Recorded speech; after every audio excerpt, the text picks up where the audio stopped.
আমি মেহেদী হাসান, অনার্স দ্বিতীয় বর্ষে পড়ি। আমার মা বাবা থাকতেই আমি অনাথ।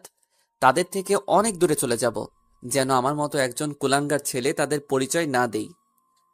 ট্রেন থেকে নেমে পড়লাম। সাইনবোর্ডে তাকিয়ে দেখি এই জায়গার নাম চাঁদপুর। আমি কিছুক্ষণ স্টেশনে এক চেয়ারে বসে বসে মা বাবা আর ছোট ভাইটার কথা মনে পড়ছে। আর দু চোখ বেয়ে শুধু পানি পড়ছে। শুধু একটা মানুষের জন্য আমাকে আমার মা বাবা নিজের বাড়ি থেকে তাড়িয়ে দিলেন। তবে আমিও ভেবে নিয়েছি কোনো দিন নিজের শহরে যাব না, আর মা বাবাকে আমার এই চেহারা দেখাবো না। আর যে মানুষটার জন্য আমার আজ এই অবস্থা, তাকে আমি কোনোদিন ক্ষমা করব না। আজীবন ঘৃণা করে যাব। এখন একটা থাকার জায়গা করতে, তারপর কলেজে ভর্তি হতে হবে। কিন্তু কে সাহায্য করবে আমাকে? আমি তো কাউকে চিনি না এখানে। এবার স্টেশন থেকে বেরিয়ে শহরের দিকে যাচ্ছি। এভাবে হাঁটতে হাঁটতে কখন যে রাত হয়ে যায় মনে নাই। আমি রাস্তার ল্যাম্প পোস্টের নিচে দাঁড়িয়ে আছি, আর তখনই একটা মেয়ে দৌড়িয়ে এসে আমার পিছনে দাঁড়ালো। তারপর আমি সামনে তাকিয়ে দেখি দুইটা মাতাল লোক মেয়েটাকে তাড়া করেছিল। আমাকে দেখে লোক দুটো চলে গেল। এবার আমি মেয়েটির দিকে তাকালাম। ল্যাম্প পোস্টের আলোয় মেয়েটাকে অনেক সুন্দর লাগছে। আমি বললাম, আপনাকে কেন তাড়া করছিল ওই দুটো লোক? মেয়েটি কেঁদে কেঁদে বলল, আমি আমার এক বান্ধবীর বাসা থেকে আসছিলাম, আর তখনই এই মাতাল লোক দুটি পিছু নেয়, আর তারপরে আপনাদের সাথে দেখা। বুঝলাম। আর কোনো সমস্যা নেই, আপনি এখন যেতে পারেন। লোক দুইটা পালিয়ে গেছে। না, আমার খুব ভয় পাচ্ছে। আমি কোনো দিন রাতে এভাবে একা একা বের হইনি। খুব ভয় পাচ্ছি আমি। আপনি যদি কিছু মনে না করতেন তাহলে আমাকে একটু বাড়ি পর্যন্ত দিয়ে আসবেন। আমি কিছুক্ষণ ভেবে আসলেই মেয়েটি অনেক ভয় পেয়ে আছে, আর তাছাড়া একা একটা মেয়ে, তাই আর কিছু না ভেবে তার সাথে যেতে চাইলাম। আপনার নামটা কি জানতে পারি? মেহেদী হাসান। আপনার নাম কি? আমার নাম রিমি। আমি অনার্স প্রথম বর্ষে পড়ি। বাড়িতে বাবা আর ছোট একটা বোন আছে। আপনার? আমি অনার্স দ্বিতীয় বর্ষে পড়ি। আর আমি এতিম, আমার কেউ নেই। মিথ্যা বললাম, কারণ যারা আমাকে বিনা দোষে বাড়ি থেকে বের করে দিতে পারে, তাই তাদের পরিচয় না না দেয়াই শ্রেয়। এবার মেয়েটির দিকে তাকিয়ে দেখি মেয়েটি আমার দিকে এক দৃষ্টিতে তাকিয়ে আছে। হয়তো আমার উপর মায়া হচ্ছে। হাঁটতে হাঁটতে রিমিদের বাসায় চলে আসলাম। রিমিরা বেশি বড়লোক না, আবার বেশি গরিব না। মোটামুটি এইরকম শহরে ভালোভাবে চলাফেরা যাবে। আমি রিমিকে বাড়িতে যখনই চলে আসব তখনই রিমি আমাকে ডাকলো আর বলল, আমাদের এখানে আজকে রাতটা খেয়ে তারপর না হয় চলে যাবেন। অবশ্য আমারও প্রচুর ক্ষুধা পেয়েছে। তাই সেই সকালে ভাতের বদলে বাবার কাছে মার খেয়ে বের হয়েছি। তাই আর মানা করতে পারলাম না। বাসার মধ্যে ঢুকে দেখি সুন্দর একটা বাড়ি, সবকিছু সাজানো গোছানো। তারপর রিমি তার আম্মুকে সবকিছু বলল আর আমাকে দেখিয়ে দিল। রিমির আম্মু আমার কাছে এসে কাঁদতে কাঁদতে বলল, আমার মেয়েকে বাঁচিয়ে তুমি অনেক বড় সাহায্য করলে বাবা। তোমার প্রতি আমরা সারা জীবন ঋণী হয়ে থাকবো। ছি ছি খালাম্মা, কি বলছেন এসব? মা কোনোদিন ছেলের কাছে ঋণী থাকতে পারে? আমি তো আপনার ছেলের মতোই, তাই না? রিমি এসে বলল, আহ মা, সে কখন থেকে ক্ষুধা পেয়েছে, তাড়াতাড়ি খেতে দাও। আমি হাত মুখ ধুয়ে টেবিলে বসে খাবারের জন্য অপেক্ষা করছি। আর তখনই রিমির বাবা আসলো। আমি আবার সব বাবাকে একটু ভয় পাই, তাই সাথে সাথে দাঁড়িয়ে গেলাম। রিমি, কে এই ছেলে? তাকে তো কোনোদিন দেখিনি আমাদের এলাকায়। তারপর রিমি তার বাবাকে সব ঘটনা খুলে বলল। আর তখন রিমির বাবা বলল, তোমার যেহেতু কেউ নাই, তো কি হয়েছে? আমরা তো আছি। রিমির বাবা এরূপ কথা শুনে খুব খুশি হলাম, আর আমরা সবাই মিলে খেতে বসলাম। তখন রিমির বাবা বলল, তোমার যখন থাকার কোনো জায়গা নেই, তাহলে আমাদের এখানে থাকবে। আর সকালে কলেজ করবে, আর বিকাল থেকে রাত পর্যন্ত আমার সাথে আমার ব্যবসায় সাহায্য করবে। আমি রিমির বাবার কথা শুনে খুব খুশি হলাম। যাক, অন্তত থাকার জায়গা আর একটা কাজ তো পেলাম।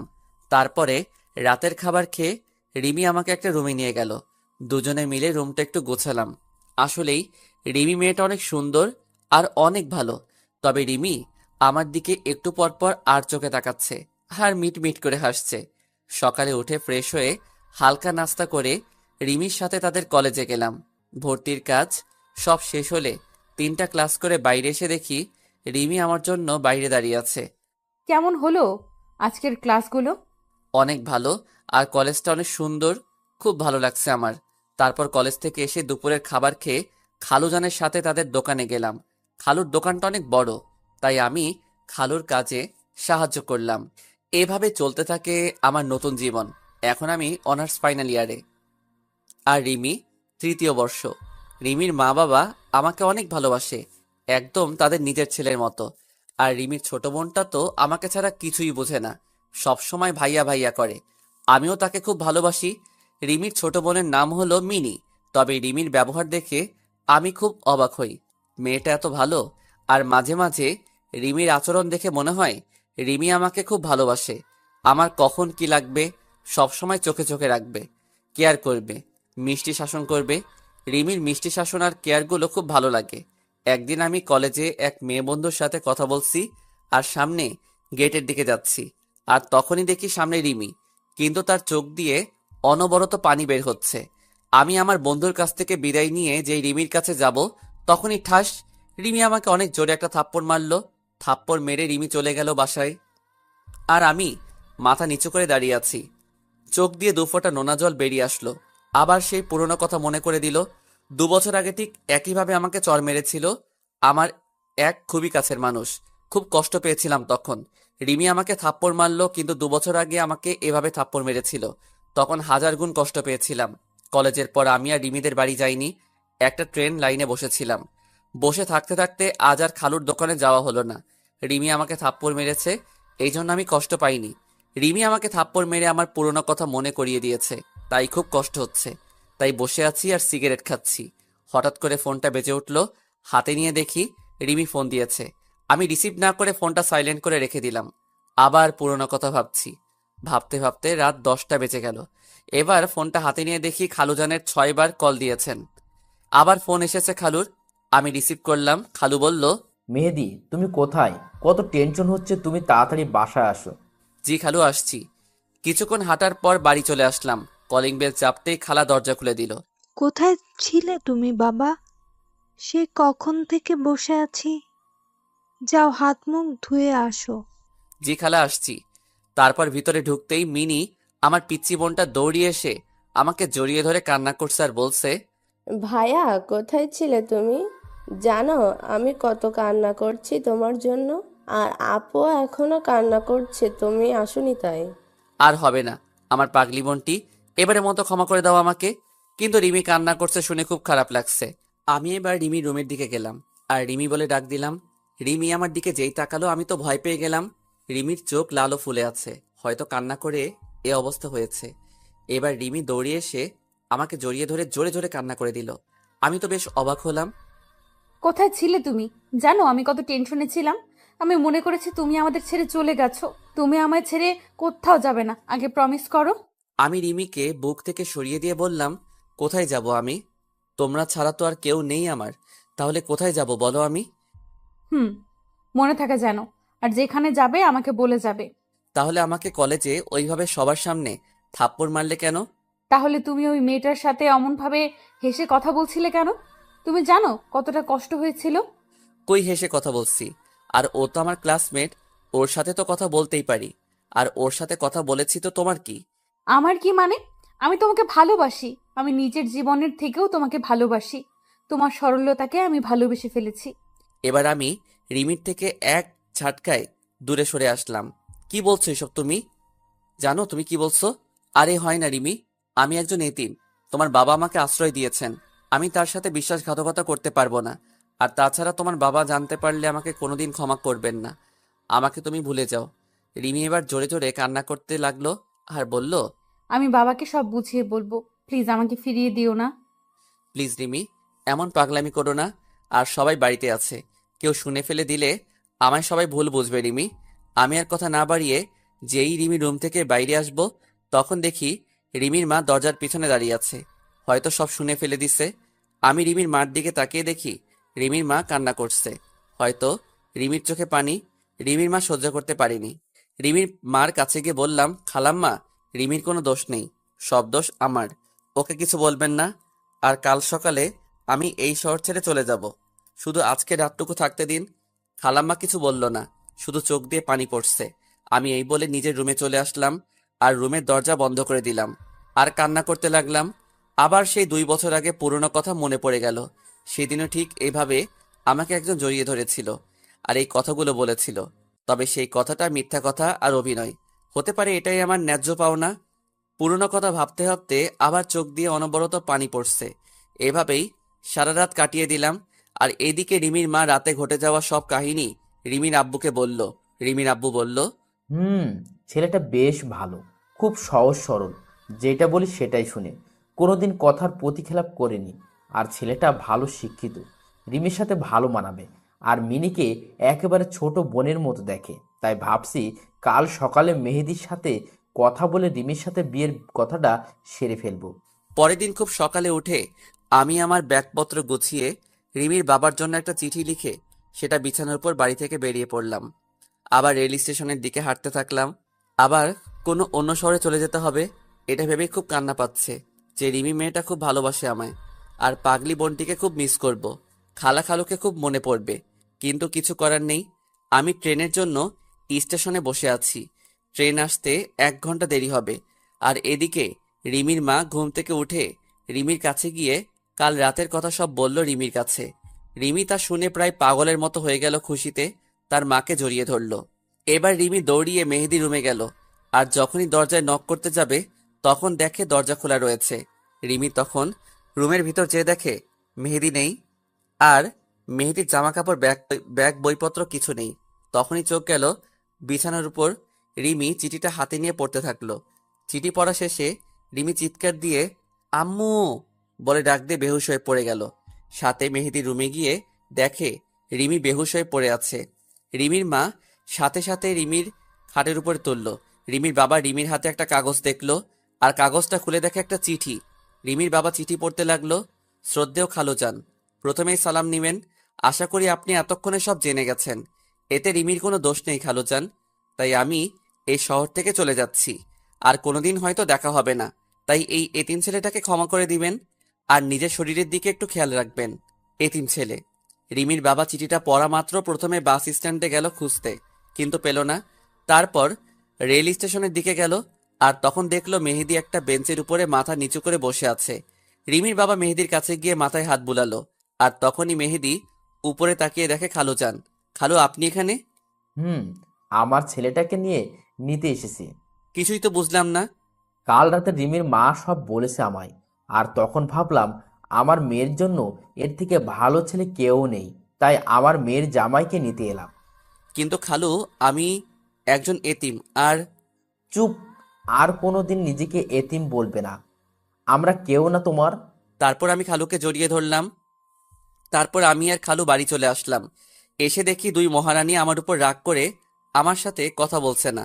আমি প্রথমে মিনির কাছে গেলাম। তারপর আমার বোনটিকে কোলে তুলে নিলাম। আর যেই 2 গালে 2টা পাপ্পি দিয়েছি আর অমনি হেসে দিল। যাক বাবা, ছোটটার তো রাগ ভাঙাতে পারলাম, এখন বড়টাকে দেখতে হবে। আমি রিমির রুমে গেলাম। যে দেখি রিমির চোখ লাল হয়ে আছে। বুঝতে পারলাম খুব কান্না করছে। আমি চলে যাওয়ার পর আমি এবার রিমির সামনে গিয়ে বললাম, সরি রিমি, আর কোনোদিন তোমায় ছেড়ে যাব না। দেখলাম রিমির কোনো পাত্তাই নেই। তাই রিমির হাত ধরে সোজা আমার বুকে টেনে নিলাম। রিমি ছাড়ানোর চেষ্টা করছে, বাট পারছে না। প্লিজ রিমি, আমায় তুমি ক্ষমা করে দাও। কথা দিচ্ছি আর কোনোদিন তোমায় ছেড়ে যাব না। না, তোমার কোনো ক্ষমা নেই। আর আমি আপনাকে ভালোবাসি না। সত্যি ভালোবাসো না? না। তাহলে আর কি করা, আবার চলে যাই, আর কোনোদিন আসবো না। এই কথা বলে যেই আসতে যাব আর তখনই রিমি আমাকে শক্ত করে জড়িয়ে ধরলো। আমি তোমাকে কোনো দিন যেতে দেব না। তোমাকে শক্ত করে জড়িয়ে ধরে রাখবো। আমিও পাগলিটাকে শক্ত করে জড়িয়ে ধরলাম। হঠাৎ করে রিমির ছোট বোন মিনি চলে আসলো। কি ভাইয়া, বউকে পেয়ে কি নিজের বোনকেই ভুলে গেলে? আরে আমার পিচ্চি বড়িটা, তোমাকে আমি ভুলে যেতে পারি? তুই আমার কলিজার ছোট পিচ্চি বোন। এই বলে মিনিকে কোলে তুলে নিলাম। আর সেই সময় 2 বোন আমার 2 গালে একটা করে পাপ্পি দিল। তারপরে দুজনকে জড়িয়ে ধরলাম। সবাই মিলে রাতে খাবার খাচ্ছি। তখন রিমির বাবা বলল, আগামী পরশুদিন তোমাদের বিয়ে, তোমাদের কোনো আপত্তি আছে? রিমি দেখলাম লজ্জায় মাথা নিচু করে বসে আছে। আমি বললাম, না খালু, আমার কোনো আপত্তি নেই। তারপর আমরা খাবার খেয়ে যে যার রুমে গিয়ে শুয়ে পড়লাম। কিছুক্ষণ পর আমার রুমের দরজা খোলার আওয়াজ পেলাম। তাকিয়ে দেখি রিমি আমার রুমে আসছে। রিমি, তুমি এখানে এই রাতে কি করছো এখানে? কেউ দেখে ফেললে কি বলবে সবাই? কেউ দেখবে না, আর আমি আমার হবু স্বামীর রুমে আসছি, তাতে কার কি আসে যায়? কিন্তু আমাদের এখনো বিয়ে হয়নি তো। তুমি যাও, এখন কেউ দেখলে খারাপ ভাববে। না, আমি যাব না। যদি তুমি আজকের মতো কাল সকালেও যদি তুমি চলে যাও, তাহলে আমি আজ রাতে তোমার সাথে থাকবো। কি কি বলছো তুমি? তোমার মাথা ঠিক আছে? বিয়ের আগে একটা ছেলে আর একটা মেয়ে একসাথে ঘুমাবে, আর আমি কোথাও যাব না তোমাকে ছেড়ে। তা আমি শুনবো না। আমি আজ এখানেই তোমার সাথে ঘুমাবো। আর কেউ যদি আমাকে রাখতে না চায়, তাহলে আমি সারা রাত বসে বসে কান্না করব। আচ্ছা ঠিক আছে, তুমি বিছানায় ঘুমাও, আমি নিচে শুয়ে পড়ছি। না, তুমি আমার সাথে বিছানায় ঘুমাবে। এই চিল্লাচ্ছ কেন? কেউ শুনে ফেলবে। তুমি বিছানায় না আসলে আমি আরো চিল্লাবো। আচ্ছা ঠিক আছে, বিছানায় ঘুমাবো। এবার আমি বিছানায় গিয়ে খাটের এক পাশে শুয়ে পড়লাম, আর রিমি আমার এক পাশে শুয়ে পড়লো। শুয়ে শুয়ে দুজন গল্প করছি, আর তখনই রিমি আমাকে জড়িয়ে ধরলো। আমিও রিমিকে জড়িয়ে ধরলাম। তারপর রিমি মুখ উঠিয়ে আমার দিকে এক দৃষ্টিতে তাকিয়ে আছে, আর আস্তে আস্তে রিমি আমার এত কাছে চলে আসলো, রিমির নিঃশ্বাসের শব্দ শোনা যাচ্ছে, আর গরম নিঃশ্বাস আমার মুখে আশ্রিয়ে পড়ছে। তারপর রিমি আমার ঠোঁটে ঠোঁট রাখলো। সে কি অনুভূতি, আপনারা না করলে কেউ বুঝতে পারবেন না। এভাবে প্রায় 8 মিনিট কিস করার পর রিমি আমাকে ছেড়ে দিল। দুজনে তখন প্রায় পাগলের মতো হাঁপাচ্ছি। তারপর রিমি আমার বুকে মাথা রাখলো আর বলল, কখনো আমাকে ছেড়ে চলে যাবে না তো? না পাগলি, আমি তোমাকে ছেড়ে কখনো যাব না। তাই বলে রিমি শক্ত করে বুকের সাথে জড়িয়ে ধরলাম। রিমিও আমাকে শক্ত করে জড়িয়ে ধরলো। তারপর রিমির কপালে একটা ভালোবাসার পরশ এঁকে দিলাম, আর ঘুমিয়ে পড়লাম। সকালে উঠে দেখি রিমি এখনো ঘুমিয়ে আছে। কি অপূর্ব লাগছে রিমিকে। চুলগুলো এলোমেলো ভাবে মুখের উপর রয়েছে। আমি রিমির মাথায় আর একটা ভালোবাসা এঁকে দিলাম, আর তখনই রিমি উঠে পড়ল। রিমি উঠে আমার গালে একটা কিস করে উঠে ফ্রেশ হয়ে সকালে নাস্তা করে দুজনে একসাথে কলেজে গেলাম। আজ আমাদের বিয়ে হয়ে গেল। বেশি একটা আয়োজন করা হয়নি, ভালোভাবে আমাদের বিয়েটা সম্পূর্ণ হয়ে গেল। রিমি এখন বাসর ঘরে অপেক্ষা করছে, আর আমি ছাদের উপর বসে বসে পুরনো কথা ভাবছি, আর দু চোখ বেয়ে অঝোর ধারায় পানি পড়ছে। হঠাৎ করে কারো হাত আমার কাঁধের উপর অনুভব করলাম। তাড়াতাড়ি করে চোখের পানি মুছে ফেলে পিছনে ঘুরে দেখি রিমি দাঁড়িয়ে আছে বিয়ের সাজে। রিমি, তুমি এখানে কেন আসলে? আমি এক্ষুনি নিচে নামছিলাম। তুমি কান্না করছো কেন? কোনো অন্যায় করেছি আমরা বা আমি? এই পাগলি, তুমি অন্যায় করবে কেন? তোমায় তো আমি খুব ভালোবাসি। তাহলে কান্না করছো কেন? আসলে আমার মা বাবার কথা খুব মনে পড়ছে, তাই একটু কান্না পাচ্ছিল। কান্না করি আর কি হবে? চলো নিচে চলো। চলো। না, আমি যাব না। কেন যাবে না? আমাকে কোলে নিতে হবে। রিমিকে কোলে নিয়ে নিচে চলে আসলাম। তারপর বাসর ঘরে ঢুকে রিমি আমার বুকে মাথা রেখে শুয়ে পড়ল। আমিও রিমিকে জড়িয়ে ধরে শুয়ে পড়লাম। এভাবে চলছিল আমাদের সংসার জীবন। খুব সুখে জীবন যাপন করছিলাম। বিয়ের 7 মাস পর এখন রিমিদের ব্যবসা এখন পুরোপুরি আমি দেখাশোনা করি। একদিন হঠাৎ করে কেউ পিছন থেকে মেহেদি বলে ডাক দিল। আমি পিছনের দিকে তাকিয়ে আমি বিরাট বড় শক খেলাম। মনে হলো আমি নিজেকে হারিয়ে ফেলেছি। পিছনে তাকাতেই মেয়েটা আমাকে শক্ত করে জড়িয়ে ধরে হাউমাউ করে কান্না করতে থাকলো। হ্যাঁ, এই মেয়েটির নাম হলো অনিকা। তুমি কোথায় ছিলে এতদিন? তুমি জানো তোমাকে আমি পাগলের মতো খুঁজেছি, কিন্তু তোমাকে কোথাও পাইনি। তুমি চলে যাবার পর আমি তোমার জন্য প্রতি রাতে কান্না করেছি। আমার একটা ফুলের জন্য তুমি আমাকে এত বড় শাস্তি দেবে? আমি তো তোমার সাথে একটু মজা করেছিলাম, আর তুমি সেই মজা সিরিয়াসলি নিয়ে তুমি কেন আমায় ছেড়ে চলে আসলে? আমি অনিকাকে সরিয়ে দিয়ে বললাম, দেখেন, আমার জীবনে অতীতে যা ঘটে গিয়েছে আমি সব ভুলে গেছি। আর তাছাড়া আমার এখন একটা ভবিষ্যৎ আছে। আমি এখন বিবাহিত। অনিকা আমার কাছ থেকে এই কথা মনে হয় আশা করেনি। তাই অনিকা আমার দিকে অবাক চোখে তাকিয়ে আছে, আর দু চোখ বেয়ে পানি পড়ছে। আমি চাই না যে তুমি আমাদের বিবাহিত জীবনে দেয়াল হয়ে দাঁড়াও। তোমার ওই দিনের ঘটনার পরে তোমাকে সবচেয়ে বেশি ঘৃণা হয়। তোমার কথা মনে পড়লে আমার প্রচন্ড রকমের রাগ হয়। আর তোমার জন্য আমি আমার বাবা মা আমাকে ভুল বুঝলো, আমাকে বাড়ি থেকে তাড়িয়ে দিল। তাই তুমি আমার সামনে আসবে না। তোমাকে আমার একদম সহ্য হয় না। তাই তুমি না আসলে আমি বেশি খুশি হব। অনিকা কান্না করতে করতে চলে গেল। আমি হঠাৎ করে পিছনে তাকিয়ে দেখি রিমি দাঁড়িয়ে, আর রিমির চোখ দিয়ে টপ টপ করে পানি পড়ছে। হয়তো রিমি সব শুনে ফেলেছে। আমি রিমিকে দেখে কোনো অবাক হইনি, কারণ সত্য কথা কোনোদিন চাপা থাকে না। এবার আমি রিমির সামনে গেলাম। রিমি আমাকে শক্ত করে জড়িয়ে ধরে কান্না করতে থাকলো। আমিও রিমিকে শক্ত করে জড়িয়ে ধরলাম। কে ওই মেয়েটা তোমাকে জড়িয়ে ধরে ভালোবাসি বললো? আমার অতীত। তুমিই তো বলেছিলে তুমি এতিম, তোমার কেউ নেই। তাহলে আমার সাথে মিথ্যা বললে কেন? আমি তখন পরিস্থিতির শিকার ছিলাম, আর আমার মা বাবা, ছোট ভাই সবাই আছে। রিমি এবার আবার শক্ত করে জড়িয়ে ধরে বলল, আমাকে ছেড়ে যাবে না তো কোনোদিন? কান্না করে বলল, না আমার পাগলি বউ, তোমাকে ছেড়ে কোথাও যাব না। তাহলে আমাকে বলতে হবে তোমার অতীতের কথা। ভালো, আপনার গল্পগুলো আমার কাছে অনেক ভালো লাগে। বলতে গেলে আপনার প্রেমে পড়ে গিয়েছি। কি বললেন? কার প্রেমে পড়েছেন আপনি? সরি, আপনাকে না, আপনার গল্পের প্রেমে পড়ে গিয়েছি। ও ধন্যবাদ, বাঁচালেন আমাকে। আমি তো ভয় পেয়ে গিয়েছিলাম। এদিকে বারবার আম্মু ডাকছে, কলেজে দেরি হয়ে যাবে। ভাই আম্মু ডাকছে, কলেজ যেতে হবে। তাই বলে আমি অফলাইন হয়ে গেলাম। আমি ঘুম থেকে উঠে হালকা নাস্তা করে কলেজে চলে আসলাম। আমি আমার রুমে যেই ঢুকতে যাব, তখনই একটা মেয়ের সাথে ধাক্কা লেগে মেয়েটি পড়ে গেল। আমি সরি বলে চলে আসলাম আমার সিটে। আমি একবার পিছনে তাকিয়ে দেখি মেয়েটা রাগী চেহারায় আমার দিকে তাকিয়ে রয়েছে। আমি এত কিছু না ভেবে ক্লাসে মনোযোগ দিলাম। এভাবে সব ক্লাস করে কলেজ থেকে বাড়ি আসছি।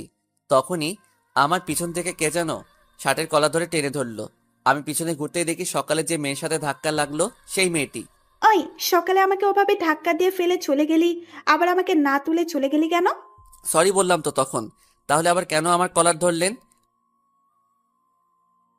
ওই পিচ্ছি, তুই জানিস আমি কে? তোর সিনিয়র আমি, আর তুই আমাকে তুই করে বলে? দাঁড়া, তোর কি অবস্থা করি দেখ। আর যেন কোনোদিন তোরা আমার সামনে না দেখি। ওরা চলে গেল আর আমি ওখানে মাথা নিচু করে দাঁড়িয়ে থাকলাম। তবে মেয়েটি রাগলে খুব সুন্দর লাগে, একদম আমার স্বপ্নের রাজকুমারী। রাগলে আর তার ঠোঁট দুটো একদম লালা হয়ে যায়। আমি তো রাজকুমারী প্রেমে পড়ে গেলাম। মনে হচ্ছে গাল দুইটা ধরে শুধু চুমু খাই। আমি চলে আসছি, তখন আমার এক বন্ধু বলল, কি রে, ওয়ানিকা থেকে মারলো কেন? তাহলে মেয়েটির নাম অনিকা? বাহ, নামের সাথে চেহারার কত মিল। কি রে, কি ভাবছিস? আর জানিস ওয়ানিকাকে? ওয়ানিকা হলো এই এলাকার নেতার মেয়ে, সেজন্য এত দেমাগোর। সব ছেলেরা ওকে ভয় পায়। কিন্তু আমি ভয় পাই না।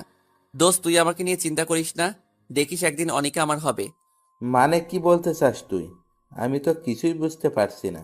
আমার অনিকাকে খুব ভালো লেগেছে। তার রাগী মাখা চেহারা যেন কোনো রাজকুমারী। অনিকা রাগলে তার গাল দুইটা লাল হয়ে যায়। আনিকার বাবা জানলে কিন্তু তোকে ছাড়বে না। সে পরে দেখা যাবে। চল আগে দুইটা সিগারেট খেয়ে বাসায় চল। তারপর সিগারেট শেষ করে আমি বাসায় চলে আসলাম। এসে ফ্রেশ হয়ে একটু ফেসবুকে ঢুকলাম। দেখলাম সকালে সেই বৃষ্টি আইডি থেকে মেসেজ এসেছে। দেখলাম সে অনলাইনে আছে। আপনি কোন কলেজে পড়েন? KMH সরকারি কলেজ। আপনি কোন কলেজে পড়েন? আমিও তো ওই কলেজে পড়ি। কোন ইয়ারে পড়েন আপনি? অনার্স থার্ড ইয়ারে। আপনি কোন ইয়ার? আমি সেকেন্ড ইয়ার।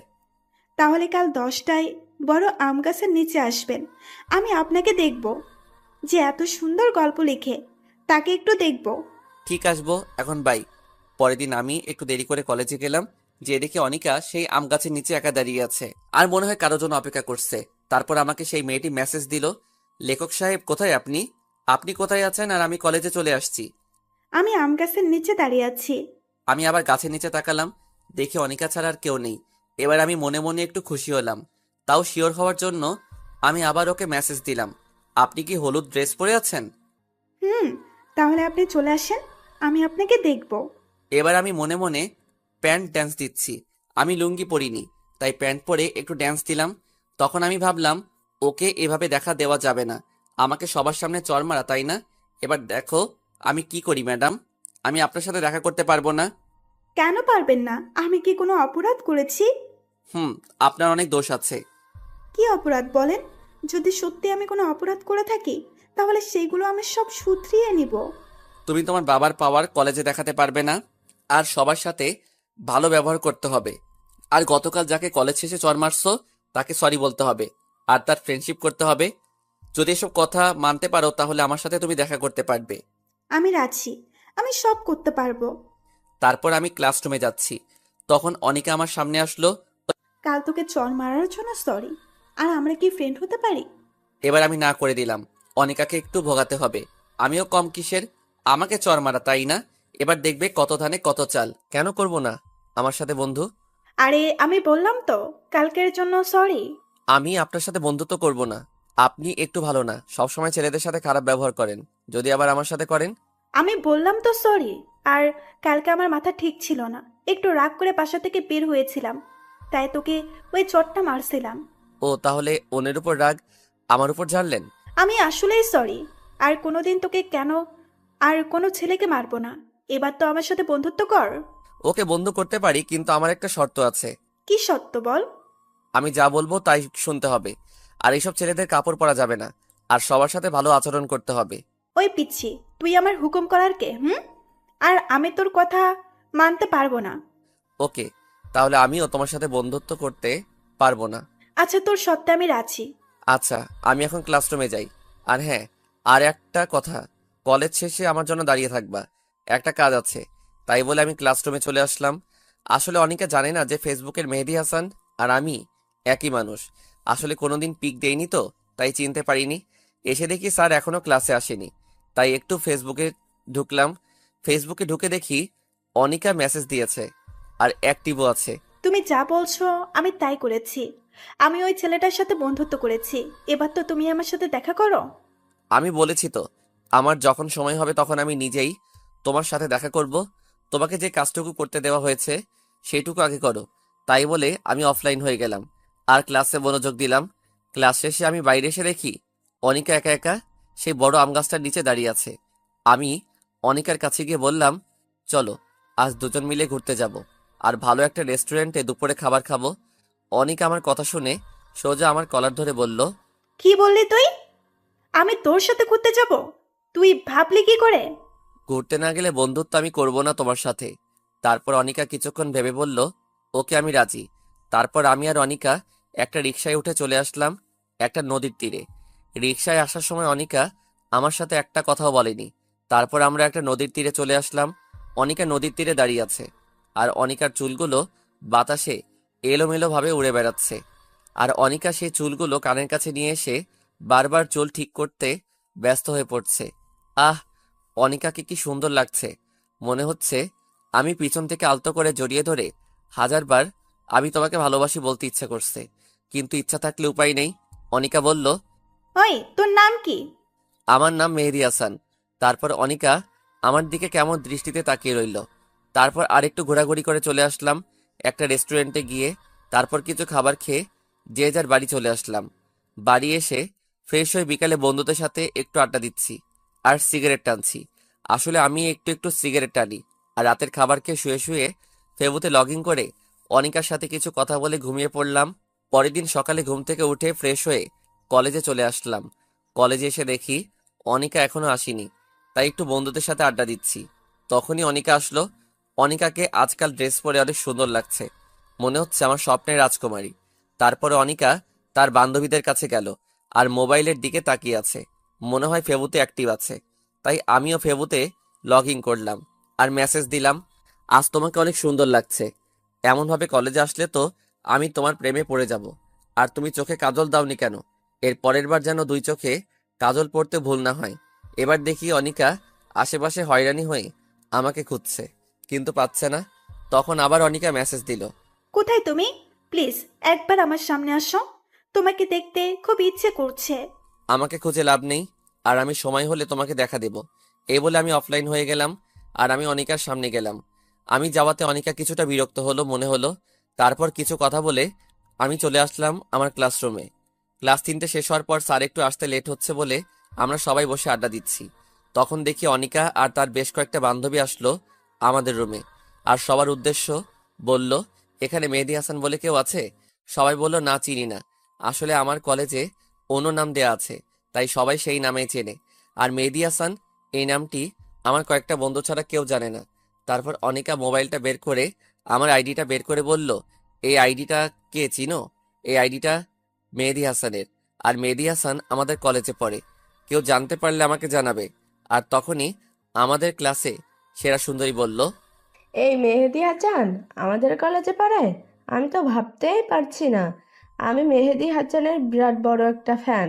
মেহেদীর সব গল্প আমি পড়ি। মেহেদীকে যদি কখনো কেউ খুঁজে পান তাহলে আমাকে একটু জানাবেন প্লিজ। আপু প্লিজ।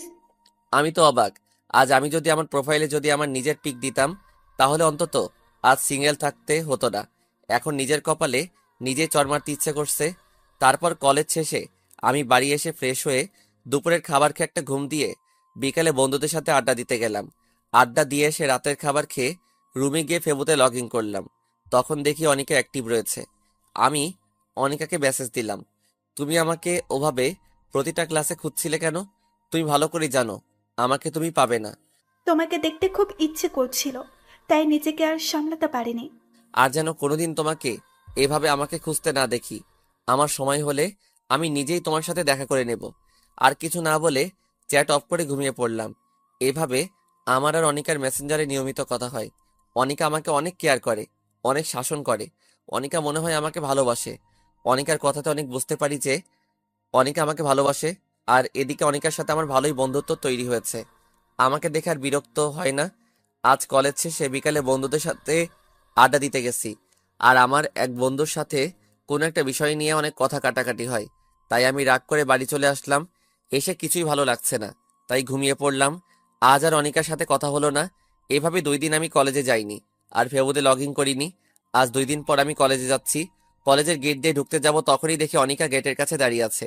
আমি অনিকার চোখের দিকে তাকিয়ে রীতিমতো ভয় পেয়ে গেছি। চোখ দুটো লাল আর ফুলে আছে, মনে হয় 2 দিন ধরে শুধু কান্না করছে। অনিকা, তোমার কি হয়েছে? তোমার চোখ ফুলে আছে কেন? তারপর অনিকা সোজা আমার কলার ধরে টানতে টানতে 5তলা একটা বিল্ডিং এ নিয়ে যায়। এখানে সাধারণত কেউ আসে না, আর কোনো ক্লাসও হয় না। কি ব্যাপার, তুমি আমাকে এখানে নিয়ে আসলে কেন? তুই ভেবেছিস কি, হ্যাঁ? তোকে আমি খুঁজে পাবো না? তুই আমার সাথে খেলা করেছিস। তুই আমাকে ইমোশনাল করেছিস, আমাকে ব্ল্যাকমেল করে আমাকে কান্না আর কষ্ট দুটাই করিয়েছিস। কি বলছো তুমি? আমি তো কিছুই বুঝতে পারছি না। আর তুমি কান্না করছো কেন? ওই, আমি কি বলছি? মানে তুই কিছুই বুঝতে পারিস না? তোকে আমি ভালোবাসি, তুই বুঝিস না? তোকে এত কেয়ার করি, এত শাসন করি, কি জন্য করি তুই জানিস না? আর এসব করে কাদের? যারা নিজের জীবনের থেকেও তাদের কাছে প্রিয়, তাদের কেয়ার করে। তুই কেন বুঝিস না? আমি তোকে অনেক ভালোবাসি। আমিও তোকে অনেক ভালোবাসি রে পাগলি। সেই জন্যই তো তোর সাথে বেশি কথা বলতাম। এবার অনিকা দৌড়িয়ে এসে আমাকে শক্ত করে জড়িয়ে ধরলো। আমিও আমার পাগড়িটাকে শক্ত করে জড়িয়ে ধরলাম। তুমি আমার সাথে কেন এমন করলে? তুমি কেন সেদিন আমার সামনে আসোনি বলো? আমি এমন করেছি কারণ সেদিন তুমি আমাকে সবার সামনে চড় মেরেছিলে, আর তোমার অহংকার ভেঙে ফেলার জন্য। I love you Babu. I love you two বাবু। এভাবে কিছুক্ষণ থাকার পরে দেখি অনিকার বাবা, অনিকার বড় ভাই আর আমার সেই বন্ধু চলে আসছে। আমি সাথে সাথে অনিকাকে ছেড়ে দিলাম। আর অনিকার বাবা বড় একটা নেতা। এবার অনিকার ভাই আরো কিছু লোকজন আমাকে মাটিতে লাথি মারতে লাগলো। আর অনিকার বাবা অনিকাকে টানতে টানতে নিয়ে গেল। আর এদিকে মার খাওয়ার জন্য আমার নাক মুখ দিয়ে অনেক রক্ত পড়তে লাগলো। তবু তারা একভাবে মেরেই যাচ্ছে। কখন যে বেহুশ হয়ে গিয়েছি মার খেতে খেতে। আমি বেহুশ হয়ে যাওয়ার পরেও মনে হয় আমাকে অনেক মেরেছে। তারপর আমার যখন জ্ঞান ফিরল, তখন আমি নিজেকে প্রিন্সিপালের অফিসে আবিষ্কার করলাম। আস্তে আস্তে যখন চোখ খুললাম, তখন সামনে দেখি অনিকা, অনিকার আব্বু আর তার বড় ভাই আছে। আর এদিকে দেখি আমার আব্বু আর আমার আম্মু রয়েছে। আম্মু আমাকে চোখ খুলতে দেখে একভাবে কান্না করেই যাচ্ছে। খুব কষ্ট হচ্ছে উঠতে, শরীরে খুব ব্যথা, কোনোভাবেই উঠতে পারছি না। তখন আমার মা আমাকে সাহায্য করতে আসছিল, তখন বাবা মা আটকিয়ে দিল। আব্বু মনে হয় আমার উপর অনেক রাগ করে আছেন। এবার আমি অনিকার দিকে তাকালাম, দেখি অনিকা চুপ করে মাথা নিচু করে দাঁড়িয়ে আছে, আর চোখ দুইটা লাল ও ফুলে আছে। এবার অনিকার বাবা বলা শুরু করলো, দেখুন প্রিন্সিপাল সাহেব, আমি আপনাকে অনেক সম্মান করি, সেহেতু আপনার উপর কোনো কথা বলবো না আমি। এই ছেলে আমার মেয়েকে গত 6 মাস ডিস্টার্ব করছে আর বারবার প্রেমের প্রস্তাব দিয়েছে। আমার মেয়ে যখন তার কথায় রাজি হয়নি, তখন সে আমার মেয়েকে একা ডেকে নিয়ে গিয়ে ধস্তাধস্তি করার চেষ্টা করে। এখন আপনি যা মনে করেন তাই বিচার করুন। চাইলে আমার মেয়ে আনিকাকে প্রশ্ন করতে পারেন। আমার কথা বলার কোনো শক্তি নেই। খুব পানি তৃষ্ণা পেয়েছে, গলা একদম শুকিয়ে গেছে, কোনো কথা বলতে পারলাম না। এবার আমাদের প্রিন্সিপাল অনিকাকে প্রশ্ন করলো, অনিকা মামুনি, তোমার বাবা যা বলল সব কি সত্যি কথা? মাথা নিচু করে চুপ করে আছে। তুমি ভয় পাচ্ছ মামুনি? এখানে ভয় পাওয়ার কি আছে? তুমি নির্ভয়ে বলো মামুনি, কেউ তোমাকে কিছু বলবে না। আমি নিশ্চিত ছিলাম যে অনিকা আমাকে ভালোবাসে, সে মিথ্যা বলবে না। কিন্তু অনিকা আমার ভালোবাসাকে অপমান করলো, আমার বিশ্বাসকে মাটি চাপা দিল, আমাকে মিথ্যা অপবাদে ফাঁসিয়ে দিল, যা আমি কোনোদিন অনিকার কাছ থেকে আশা করিনি। হ্যাঁ স্যার, ওই ছোট লোকের বাচ্চা আমাকে প্রতিদিন ডিস্টার্ব করতো। আমি প্রতিদিন মানা করার পরেও আমাকে প্রতিদিন ডিস্টার্ব করতো। আজ আমি ওকে চর মারতে গিয়েছি, তখন আমাকে টানতে টানতে পাঁচতলায় নিয়ে গিয়ে আমাকে। হু হু হু করে কেঁদে দিল। চিৎকার করে বলল। আমি অনিকার কথা শুনে আমার মাথায় আকাশ ভেঙে পড়ল। আমি এক দৃষ্টিতে অনিকার দিকে তাকিয়ে আছি। অনিকা আমাকে এভাবে মিথ্যা অপবাদ দেবে আমি কখনো স্বপ্নেও ভাবতে পারিনি। অনিকার কথা শুনে আমার ভীষণ কষ্ট হচ্ছে। আমার বুকের মধ্যে অজানা একটা ব্যথা উঠল। মেহেদি, তোমার থেকে আমি এরকম আশা করিনি। তোমাকে এখন এই কলেজ ছেড়ে চলে যেতে হবে, তাও আবার বিনা নোটিশে।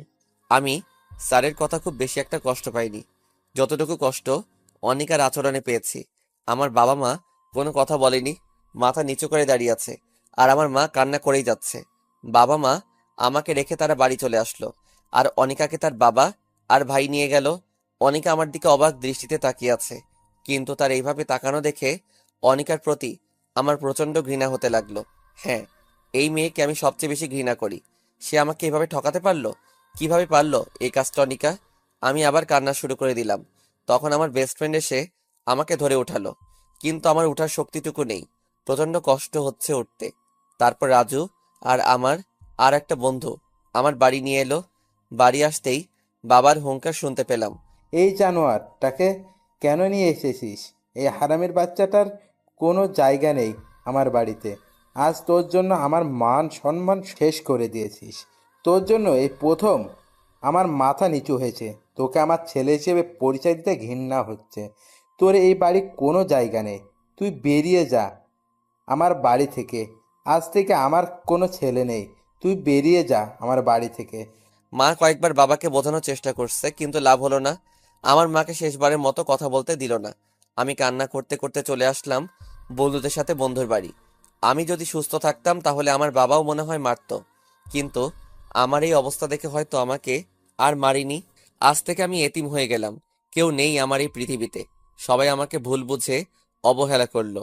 সবকিছু মেনে নেওয়া যায়, কিন্তু আপনজনের অবহেলা মেনে নেওয়া যায় না। প্রচন্ড কষ্ট হচ্ছে আমার। এক পা হাঁটার শক্তি নেই আমার। সব বন্ধুরা আমাকে সাহায্য করে। আমার বন্ধু রাজু তার বাসায় নিয়ে আসলো। রাজু সব জানতো আমার আর অনিকার ব্যাপারে। আমি কিছুদিন রাজুদের বাসায় থেকে সুস্থ হয়ে নিলাম। আমার প্রতি রাতে প্রচন্ড কান্না পেত। সেই কান্না দেখার মতো কেউ নেই। অনিকার প্রতি আমার প্রচন্ড ঘৃণা জন্মেছে, আর আমার বাবার প্রতি খুব অভিমান সৃষ্টি হলো। আজ 15 দিন পর একটু সুস্থ হলাম, তাই আমি আমার বন্ধু রাজুর সাথে কলেজে গেলাম টিসি নিয়ে আসতে। আমি আস্তে আস্তে গেট দিয়ে ঢুকলাম। সবাই কেমন করে যেন আমার দিকে তাকিয়ে আছে।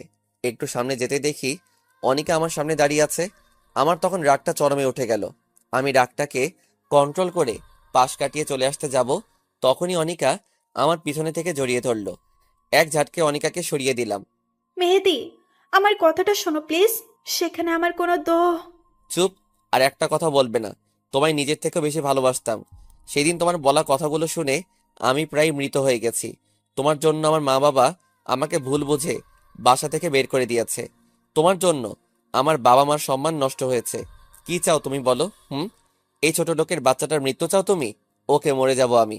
তার আগে তুমি তোমার এই চেহারা আমাকে আর দেখাবে না। আর তোমাকে আগে আমি নিজের থেকে ভালোবাসতাম, আর এখন আমি পৃথিবীর সব থেকে বেশি ঘৃণা করি তোমাকে। তোমার ওই মিথ্যা আড়ালে ছলনাময়ী চেহারা আমাকে আর দেখাবে না। আর আমার এই ছোট লোকের বাচ্চার চেহারা তোমাকে আর কোনোদিন দেখাবো না। তাই আমি টিসি নিতে আসছি। আমি অনিকাকে কিছু না বলে প্রিন্সিপালের রুমে চলে আসলাম। তবে অনিকা আমাকে অনেক কিছু বলতে চেয়েছিল, আমি কিছু বলতে দেইনি। কি হবে ওর ছলনাময়ীর কথা শুনে? যদি আবার ওর ওপর মায়া বাড়ে? আমি প্রিন্সিপালের রুম থেকে চলে আসলাম। অনিকা আমাকে কয়েকবার আমাকে ডাকলো, আমি না শুনে চলে আসলাম রাজুর বাসায়। দুপুরে খেয়ে ঘুমিয়ে আছি, তখন হঠাৎ করে কেউ আমার শার্টের কলার ধরে টানতে টানতে বাইরে নিয়ে আসলো। আমার নিজের বাবা আমাকে টানতে টানতে বাইরে নিয়ে এসে জোরে 2টা চড় মারলো। তুই আর কত জ্বালাবি? তুই আবার কালকে আনিকাকে ডিস্টার্ব করেছিস, আবার জড়িয়ে ধরেছিস। তোর লজ্জা করে না? এত কিছু হওয়ার পর তুই আবার আনিকার সাথে কথা বলেছিস। তুই আর এই শহরে থাকবি না। তুই এখনই এই শহর থেকে চলে যাবি। তোর মুখ আমি আর কোনোদিন দেখতে চাই না। তুই আজই চলে যাবি। তাই বলে বাবা চলে গেল, আর আমি জায়গায় দাঁড়িয়ে একভাবে কান্না করতে থাকলাম। আর অনিকার উপর আরো বেশি ঘৃণা হতে লাগলো। অনিকা এটা না করলেও পারতো। আমি রাজুর কাছ থেকে বিদায় নিয়ে রেল লাইন দিয়ে হাঁটছি বর্তমান। আর আপনারা তারপরে কি হয়েছে সবই তো জানেন। আমার চোখ দিয়ে টপ টপ করে পানি পড়ছে, 2 চোখ দিয়ে। আর রিমি আর তার বাবা মা তিনজনই কান্না করছে। রিমির বাবা বলল, তোমার সাথে যা হয়েছে তা খুব খারাপ হয়েছে। আর কোনোদিন নিজেকে এতিম বলবে না। এখন থেকে আমরা তোমার মা বাবা। তাই বলে তারা চলে গেল। আর রিমির সাথে সাথে আমাকে জড়িয়ে ধরে অজর কান্না করতে লাগলো। এই পাগলি, কান্না করছো কেন? তোমার জীবনের এত কিছু ঘটে গেল আর তুমি আমাকে একদিনও বললে না। আমি কি তোমার এতই পর? এবার আমি রিমিকে বাহু ধরে শক্ত করে জড়িয়ে বললাম, তুমি শুনে কষ্ট হবে বলে আমি বলিনি। এখন চলো, ঘুমাতে হবে। ছাড়ো আমাকে, চলো রুমে যাই। না, ছাড়বো না। আমি তোমাকে সারা দিন জড়িয়ে ধরে রাখবো। কাল থেকে ব্যবসা দেখা বন্ধ। তোমাকে আমি সারা সময় জড়িয়ে ধরে রাখবো। আমি পাগলিটার কথা শুনে হাসছি। কত ভালোবাসে পাগলিটা আমাকে। তারপর রিমিকে কোলে তুলে নিয়ে রুমে আসলাম আর শুয়ে পড়লাম। তবে রিমি আমার বুকে মাথা দিয়ে শুয়ে পড়লো। যদি কোনোদিন আনিকা এসে আমার কাছ থেকে তোমাকে নিয়ে যেতে আসে, তুমি তাহলে চলে যাবে? তুই ভাবলে কিভাবে? যার জন্য আমার জীবনের সবকিছু হারিয়েছি তাকে ঘৃণা ছাড়া ভালোবাসা যায় না। আর অনিকার জন্য আমি আমার পাগলিটাকে খুঁজে পেয়েছি। তারপর রিমি আমার বুকে ঘুমিয়ে পড়ল আর আমি রিমির মাথায় হাত বুলিয়ে দিচ্ছি। তখন মনে পড়ল অনিকা এখানে কি করতে এসেছিল। আর আমার নতুন জায়গা সব জেনে গেল। একমাত্র সেই জানে তার মনে কি আছে। আবার যদি আমার রিমিকে আমার কাছ থেকে ছিনিয়ে নেয়। তখন রাজুর কথা খুব মনে পড়ল। আজ 1 বছর পর রাজুর ফোনে কল দিচ্ছি। রাজু ফোন রিসিভ করলো আর আমি অঝোর ধারায় কান্না করে দিলাম। আসসালামু আলাইকুম। হ্যালো, কে বলছেন? চুপ করে আছি। কি হলো, কথা বলছেন না কেন? দোস্ত, আমি মেহেদি বলছি। কেমন আছিস তুই? মেহেদি, তুই কোথায় ছিলি দোস্ত এতদিন? তোকে আমরা কত খুঁজেছি। তুই কোথায় এখন? ঠিক আছিস তো? হ্যাঁ দোস্ত, ভালো আছি। আর আমি চাঁদপুর শহরে আছি। আর অনেক ভালো আছি। আর আমাকে খুঁজেছি মানে কি বলেছিস তুই? তুই চলে যাওয়ার পর তোর মা বাবা সবাই সবাই অনিকা সবাই অনেক খুঁজেছে তোকে, কিন্তু কোথাও পায়নি। তুই চলে যাওয়ার পর তোর মা বাবা তোকে না পেয়ে খুব কান্না করতো আর সব সময় মেহেদি মেহেদি বলতো। তুই কখন আসবি শুধু তাই চিন্তা করতো। আর কবে আসবি এখানে আমি তোর মা বাবার সাথে বলি। না দোস্ত, তুই কিছু বলবি না। আমি কোথায় আছি আর তোর উপর সেই বিশ্বাস আছে। তুই কারোর সাথে বলবি না। আর আমি মনে হয় আর কোনোদিন ওখানে ফিরে যাব না। কেন আসবি না তোর শহরে? আর তোর মা বাবা তো তাদের ভুল স্বীকার করেছে। আর আনিকা তোকে অনেক তুই চুপ কর। ওই অনিকার নাম আমার সামনে বলবি না। তুই ভালোভাবে জানিস আমি অনিকাকে কতটুকু ঘৃণা করি। আর কোনোদিন অনিকাকে মাফ করতে পারবো না। আর মা বাবা, তারা তো জানতো তাদের ছেলে এরকম না। তারপরও ও আমাকে ভুল বুঝে বাড়ি ছাড়া করলো, তারপর শহর ছাড়া করলো। আমি আর কোনোদিন ফিরে যাব না ওখানে। আর আমি এখানে বিয়ে করেছি। আর আমার বউ আমাকে নিজের থেকেও বেশি ভালোবাসে। আর আমিও অনেক ভালোবাসি। আর আমি রিমিকে ছেড়ে কোথাও যাব না। যখন সবাই আমাকে ভুল বুঝে রাস্তার কুকুরের মতো দৌড় দৌড় করে তাড়িয়ে দিয়েছে, তখন এই মেয়েটি আমার পাশে এসে দাঁড়িয়েছে। আমি কখনো রিমিকে ছেড়ে যাব না। তুই বিয়ে করেছিস, আমাকে একবারও জানালি না। ভাবি তোকে অনেক ভালোবাসে তাই না? খুব ভালোবাসে পাগলি বউ আমার। ও সব সময় আমার পাশে থাকে আর পাগলের মতো জড়িয়ে ধরে থাকে। আর রিমির দুষ্টামিগুলো আমি খুব ভালোবাসি। আমি রিমিকে ছেড়ে কোথাও যাব না। অনেক ভালোবাসি আমি রিমিকে। তোর অতীত রিমি বা তার মা বাবা কেউ জানে? সবাই জানে। তবে প্রথমে কাউকে জানাইনি, পরে সব জানাইছি। আর তোর কোনো চিন্তা করা লাগবে না। খুব ভালো আছি আমি। আচ্ছা তাহলে এখন রাখি, পরে কথা বলবো। আচ্ছা, ভালো থাকিস, বাই। এই বলে ফোন কেটে দিয়ে আমি যেই পিছনে ঘুরে বিছানায় আসতে যাব, আর তখনই দেখি রিমি দাঁড়িয়ে আছে আমার পিছনে। আর রিমির দু চোখ দিয়ে টপ টপ করে পানি পড়ছে। কি ব্যাপার, তুমি এখানে কেন? ঘুমাওনি তুমি? আর কান্না করছো কেন? তুমি জানো না তোমার কান্না আমার একদম সহ্য হয় না? এবার রিমি দৌড়িয়ে এসে আমাকে শক্ত করে জড়িয়ে ধরলো আর জোরে জোরে কান্না করছে। আমিও শক্ত করে জড়িয়ে ধরলাম আমার পাগলিটাকে। তখন রিমি আমার বুকে মুখ লুকিয়ে বলল, তুমি আমায় ছেড়ে কোনোদিন চলে যাবে না তো? তুমি চলে গেলে আমি সত্যি সত্যি মরে যাব। এই পাগলি, আমি কি কোনোদিন বলেছি তোমায় ছেড়ে চলে যাব? আর তোমায় ছাড়া মনে হয় আমি খুব ভালোভাবে বাঁচতে পারবো? তোমায় ছেড়ে কোনোদিন কোথাও যাব না। তুমি আমাকে এভাবে সারা জীবন ভালোবাসবে তো? হুম, আমার পাগলি বউটা, তোমায় আমি এমনভাবে সারা জীবন ভালোবেসে যাব। এমনকি 50 বছর পর এমনভাবে আমার বউটাকে ভালোবাসবো। বুঝলেন ম্যাম? বুঝলাম। আবার জড়িয়ে ধরো। চলো ঘুমাতে যাব। আবার কাল সকালে আমার অফিস আছে। না, যাব না। আমি হেঁটে যেতে পারবো না। এবার রিমিকে কোলে তুলে নিলাম আর রিমি আমার গলা শক্ত করে জড়িয়ে ধরলো আর আমার গালে একটা চুমু দিল। তারপর রিমি আমার দিকে এক দৃষ্টিতে তাকিয়ে আছে আর আমিও রিমির দিকে একইভাবে তাকিয়ে আছি। তারপর বিছানায় চলে আসলাম। তখনও রিমি আমার গলা ছাড়েনি। এবার আমি শুয়ে পড়লাম আর তখন রিমি আমার বুকের উপর শুয়ে পড়লো আর শক্ত করে জড়িয়ে ধরলো। এই শোনো, তোমার কাছে একটা জিনিস চাইবো, তুমি দিবে আমায়? বলো। আমার সব জিনিস তো তোমারই, এতে আবার চাওয়ার কি আছে? আমার না একটা তোমার মতো রাজকুমার চাই, দিবে আমায়? বলে লজ্জায় আমার বুকে মুখ লুকালো। দিতে পারি, কিন্তু তোমার মতো একটা সুন্দর রাজকুমারী দিতে হবে। না, আমি তোমার মতো রাজকুমার চাই। আচ্ছা ঠিক আছে, কিন্তু রাজকুমার আনতে হলে তো অনেক পরিশ্রম করতে হবে, আর তোমাকেও পরিশ্রম করতে হবে।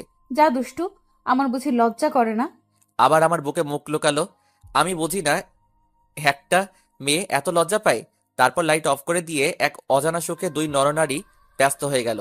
সকালে ঘুমিয়ে আছি, হঠাৎ করে পানির ছিটকায় ঘুমটা ভেঙে গেল। চোখ খুলে দেখি রিমি এইমাত্র গোসল করে বের হলো। একটা হলুদ শাড়ি পরেছে আর চুলের পানি মুছছে। বাহ, কি সুন্দর লাগছে। আমি একভাবে তাকিয়ে আছি। রিমি আমার কাছে এসে বলল, কি দেখো এভাবে? তোমাকে দেখি। আমার পাগলি বউটা এত সুন্দর, মনে হয় সারাদিন দেখি। অমনি রিমি লজ্জা পেয়ে চলে যেতে লাগলো। আর অমনি রিমির হাত ধরে আমার বুকের উপর ফেললাম। এই কি করছো, ছাড়ো। সারা রাত দুষ্টামি করছো, এখন হবে না। এখন গোসল করে নিচে আসো, আমি নাস্তা দিচ্ছি। তারপর আমি নিচে নাস্তা করে অফিসে চলে আসলাম। অফিসে রিমি সবসময় ফোন দেবে আর বলে কোনো মেয়ের সাথে কথা বলবে না, আর ঠিক মতো খেয়ে নেব, আমি পরে আবার ফোন দিব। এই পাগড়িটাকে নিয়ে আর পারি না। অফিস শেষে বাড়ি আসার সময় রিমির জন্য কিছু ফুল, চকলেট আর আইসক্রিম নিলাম। খুব পছন্দ করে রিমি এগুলো। আমি দরজার সামনে দাঁড়িয়ে কলিং বেল বাজালাম। রিমি দরজা খুলে দিল, আর আমার হাতে ফুল, চকলেট, আইসক্রিম দেখে বাচ্চাদের মতো লাফাতে লাফাতে প্যাকেট আমার হাত থেকে নিয়ে আমার গালে একটা চুমু খেলো। তারপর দুজনে রুমে চলে আসলাম। আমি ফ্রেশ হতে গেলাম। ফ্রেশ হয়ে এসে দেখি রিমি চকলেট খাচ্ছে। অনেক সুন্দর লাগছে রিমিকে। আমি রিমির পাশে বসলাম। রিমি, তুমি জানো না স্বামীকে রেখে একা একা খাওয়া ঠিক না। তুমি জানো না আমি দুইটা জিনিস কোনো দিন ভাগ দেব না। এক হলো চকলেট আর আইসক্রিম, আর দুই হলো আমার প্রাণের স্বামী। আচ্ছা, ভাগ দিও না, এখন আমাকে দাও, আমি খাবো। না, দেব না, সব একলা খাবো আমি। ওকে, তুমি সব খাও, আমি খাবো না। তাই বলে মিথ্যা রাগ দেখিয়ে বেলকনিতে চলে আসলাম আর বাইরের দিকে তাকিয়ে থাকলাম। আমি জানি রিমি এখনই কান্না করে আমাকে জড়িয়ে ধরবে, আর তখনই রিমি আমার পিছন থেকে জড়িয়ে ধরলো। আমি একটু রাগ দেখিয়ে রিমিকে সরিয়ে দিলাম। রিমি এবার কান্না করে দিল, আর রিমি আমার সামনে থেকে জড়িয়ে ধরলো আর কান্না করছে। এবার আমি রিমিকে বললাম, এই পাগলি, কান্না করছো কেন তুমি? তুমি জানো না, তুমি যদি আমার উপর রাগ করে থাকো তাহলে আমি সহ্য করতে পারি না। আর আমার পাগলিটার চোখের পানি যে সহ্য করতে পারি না। তারপর রিমি পিছন থেকে একটা আইসক্রিম বের করে আমার সামনে ধরলো। আমি খাবো না, আমাকে জোর করে খাইয়ে দিল। তারপর আমি রিমিকে খাইয়ে দিলাম। তারপর বিছানায় শুয়ে পড়লাম, আর রিমি আমার বুকে শুয়ে পড়ল। কিছুদিন পরে আমি অফিসে বসে কাজ করছি। তখন রিমি আমাকে ফোন দিয়ে বলল, তুমি তাড়াতাড়ি বাসায় চলে আসো, যত তাড়াতাড়ি পারো বাসায় আসো। আমার কিছু বলার আগে ফোন কেটে দিল। আমি তো ভয় পেয়ে গেছি, আমার রিমির কিছু হলো না তো আবার। আমি অফিস থেকে বেরিয়ে খুব তাড়াতাড়ি বাসায় চলে আসলাম। এসে কলিং বেল বাজালাম, আর সাথে সাথে দরজা খুলে গেল। রিমি দরজা খুলে দিল। আমি তখন রিমিকে বললাম, কি হয়েছে তোমার? তুমি ঠিক আছো তো? তোমাকে এমন দেখাচ্ছে কেন? কি হয়েছে তোমার? দেখো কারা এসেছে, ড্রয়িং রুমে বসে আছে। আমি আস্তে আস্তে ড্রয়িং রুমে আসলাম। এসে বিরাট বড় একটা শক খেলাম। মনে হলো পৃথিবী সব থেমে পড়েছে। খুব অবাক হলাম। আমি ড্রয়িং রুমে আর কেউ নেই। আমার মা বাবা, অনিকা আর অনিকার বাবা আর ভাই বসে আছে। আমি আস্তে আস্তে তাদের কাছে গেলাম। আমি কি করব কিছু বুঝে উঠতে পারছি না। তখন আমার কান্না করতে করতে আমাকে জড়িয়ে ধরলো। আমিও কান্না করে দিলাম। তুই কোথায় ছিলি বাবা? আমাদের কথা তোর একবারও মনে পড়েনি? তোর আমাদের উপর এত অভিমান? আমরা তো তোকে না বুঝে অনেক কষ্ট দিয়েছি, ক্ষমা করে দে বাবা। আর আমাদের সাথে চল তোর নিজের বাড়ি। মা, কি বলছো এসব? তুমি কেন ক্ষমা চাচ্ছ? তোমরা তো আমাকে না বুঝে ভুল বুঝেছ। আর আমি কোথাও যাব না, আমি এখানে ভালো আছি। আর আমি বিয়ে করেছি মা। রিমি, এদিকে আসো। মা, এই হচ্ছে তোমার বৌমা, যে আমাকে অনেক ভালোবাসে, নিজের জীবনের থেকেও বেশি ভালোবাসে। এবার রিমি মাকে সালাম করলো। বাহ, আমার মেয়েটা যে অনেক সুন্দর। তাই বলে রিমির কপালে একটা চুমুকে জড়িয়ে ধরলো। এবার আমি অনিকার দিকে তাকালাম। অনিকা মাথা নিচু করে বসে আছে আর ফুপিয়ে কান্না করছে। মেহেদি, আমাকে ক্ষমা করে দে বাবা। তখন মাথা ঠিক ছিল না। আমি তোকে না বুঝে অনেক কষ্ট দিয়েছি। আমার ভুলের জন্য তোর বাড়ি এমনকি শহর ছাড়তে হয়েছে। ছি বাবা, তুমি কেন ক্ষমা চাইছো? আর তোমার তো কোনো দোষ নেই, সব দোষ আমার। আমি যদি কলেজে ওরকম না করতাম তাহলে তোমার সম্মানহানি হতো না, আর আমারও শহর ছাড়তে হতো না। এবার রিমি বাবাকে সালাম করলো, আর বাবা রিমির মাথায় হাত বুলিয়ে দিল এবার অনিকা আসলো আমার কাছে। চেহারা আগের মতো আর নেই, অনেক শুকিয়ে গেছে, চোখের নিচে কালি পড়ে গেছে। মেহেদি, আমাকে মাফ করে দাও। মা, আমি কোনো বিশ্বাসঘাতকের সাথে কথা বলতে চাই না, প্লিজ ওকে আমার সামনে থেকে চলে যেতে বলো। আর আমি এখন ফ্রেশ হব। তাই বলে আমি আমার রুমে চলে আসলাম। আমি বিছানায় বসে আছি, আর তখন অনিকা আমার রুমে আসলো।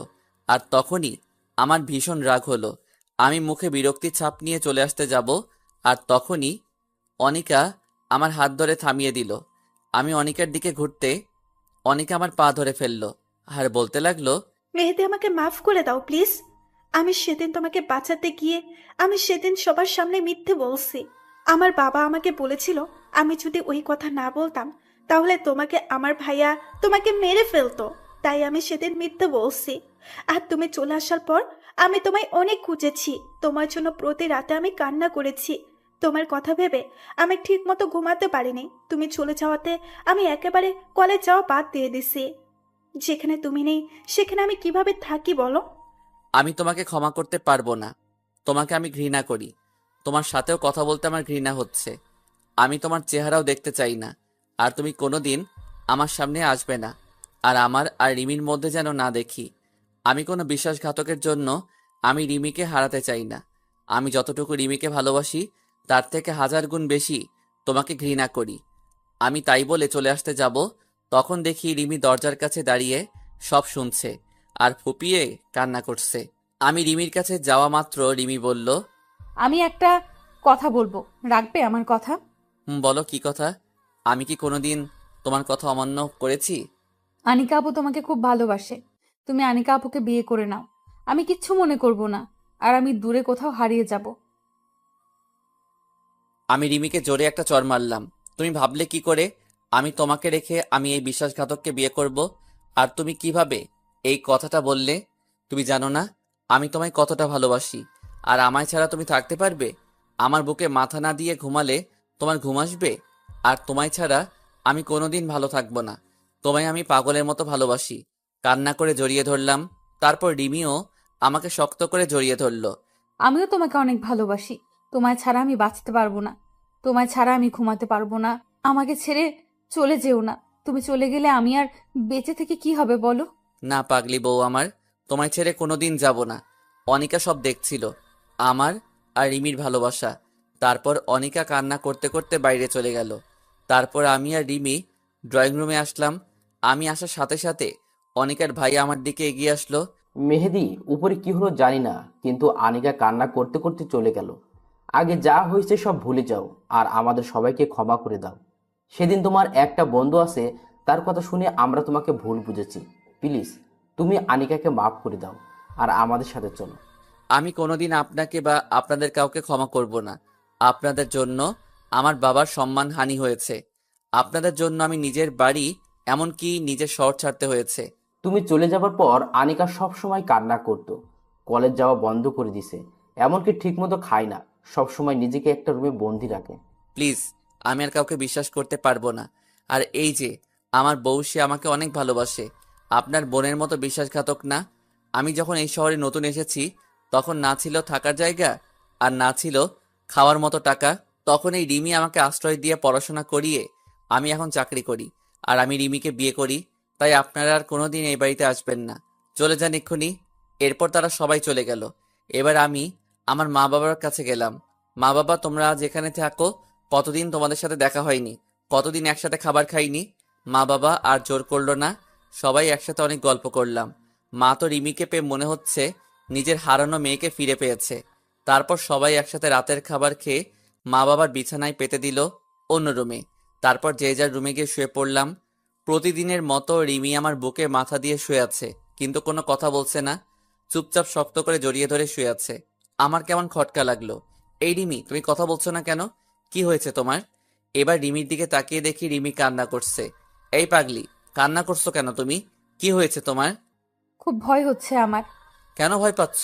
আমি তো আছি তোমার সাথে। ওরা যদি তোমাকে নিয়ে চলে যায় তাহলে আমি কি নিয়ে বাঁচবো? তখন কি হবে আমার? খুব ভয় হচ্ছে। তোমাকে যদি তারা নিয়ে যায় তাহলে আমি সত্যি বলছি আমি সেদিনই মরে যাব।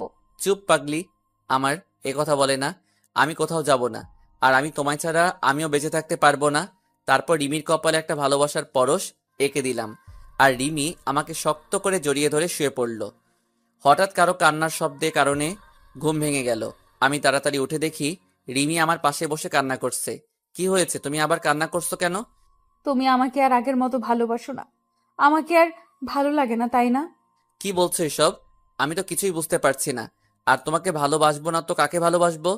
হুম, সব জানি। তুমি যদি আমাকে আগের মতো ভালোবাসতে, তাহলে সকালে উঠে দেখি আমি বালিশে শুয়ে আছি কেন? এর আগে তো সব সময় আমাকে তোমার বুকে রাখতে, আর আজকে আমাকে তোমার বুকে না রেখে আমাকে বালিশে ঘুমাতে দিলে। আমি এখন পুরনো হয়ে গেছি, তাই তো ভালো লাগে না, তাই না?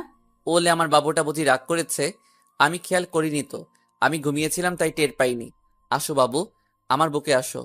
তোমাকে আর কোনোদিন বালিশে ঘুমাতে দেব না। তাই বলে আমি আবার আমার পাগলিটাকে বুকে জড়িয়ে নিলাম, আর রিমি আমার বুকে গুটিসুটি মেরে শুয়ে থাকলো। তারপর সকালে উঠে দেখি মা নাস্তা বানাচ্ছে। রিমি দৌড়িয়ে গিয়ে মাকে জড়িয়ে ধরে বলল, মা তুমি নাস্তা তৈরি করছো কেন? আমি আছি তো। দেখো দিনিমা, কোনো দিন থাকতে তার মেয়েকে। তারপর রিমি আর মা একসাথে নাস্তা তৈরি করলো। আমি নাস্তা শেষে অফিসে চলে গেলাম।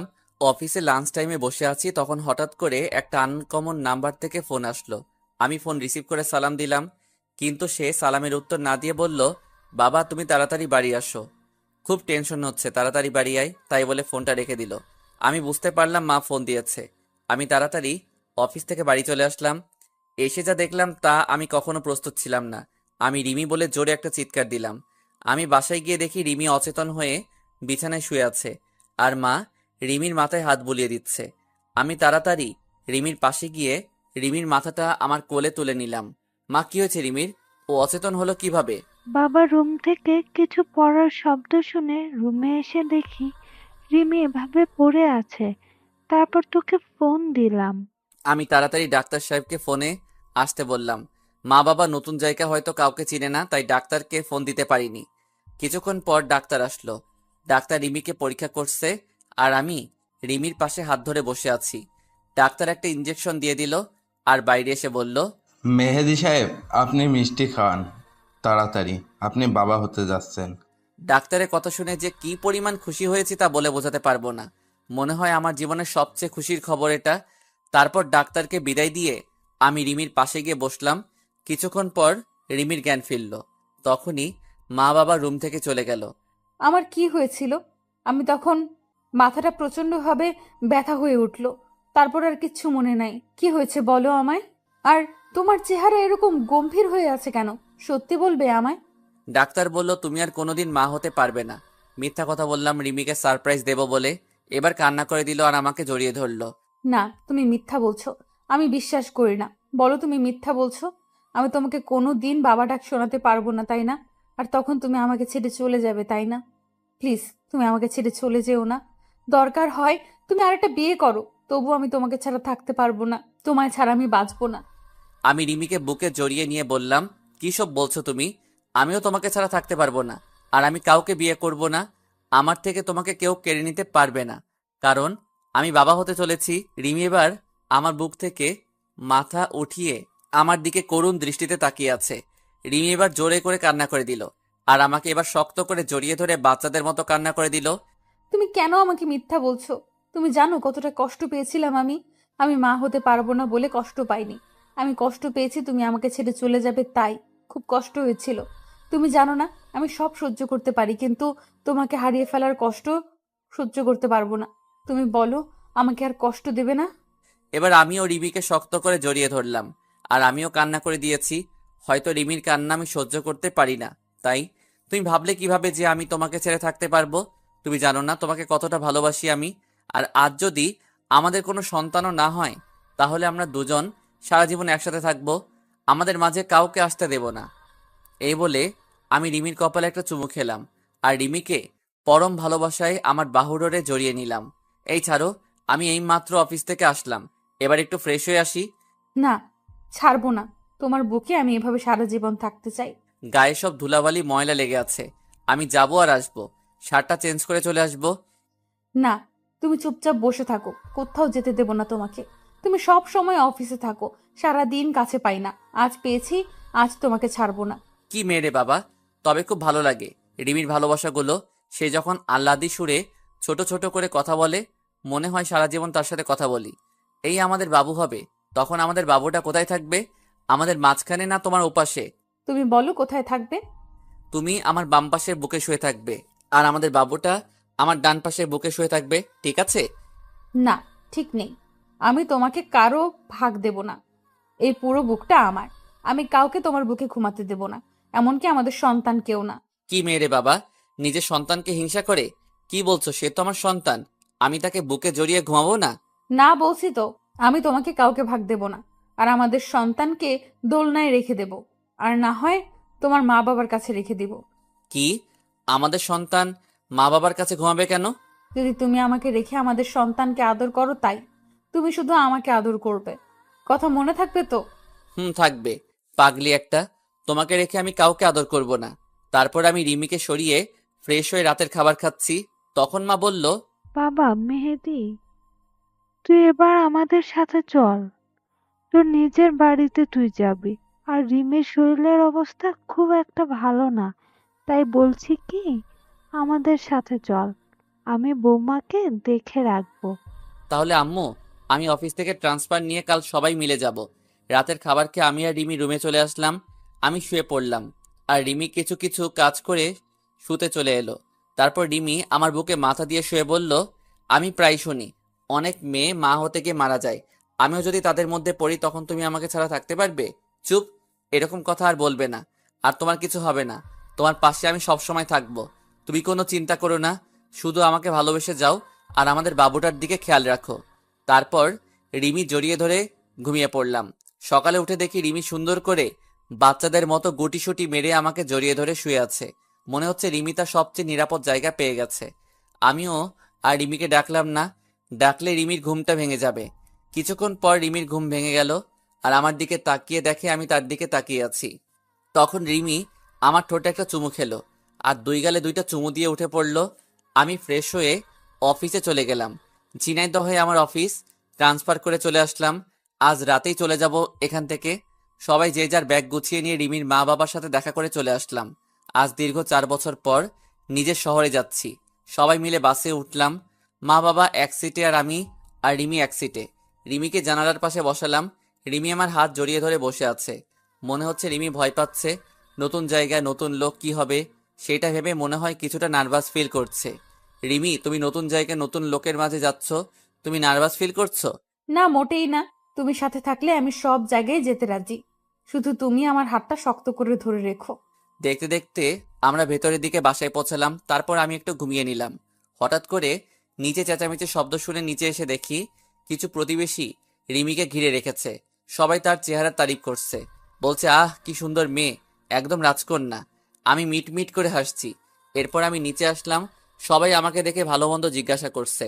আমি সবার প্রশ্নের উত্তর দিলাম। কিছুক্ষণ পর মা নাস্তা করতে ডাকলো। আমরা নাস্তা করে রুমে আসলাম।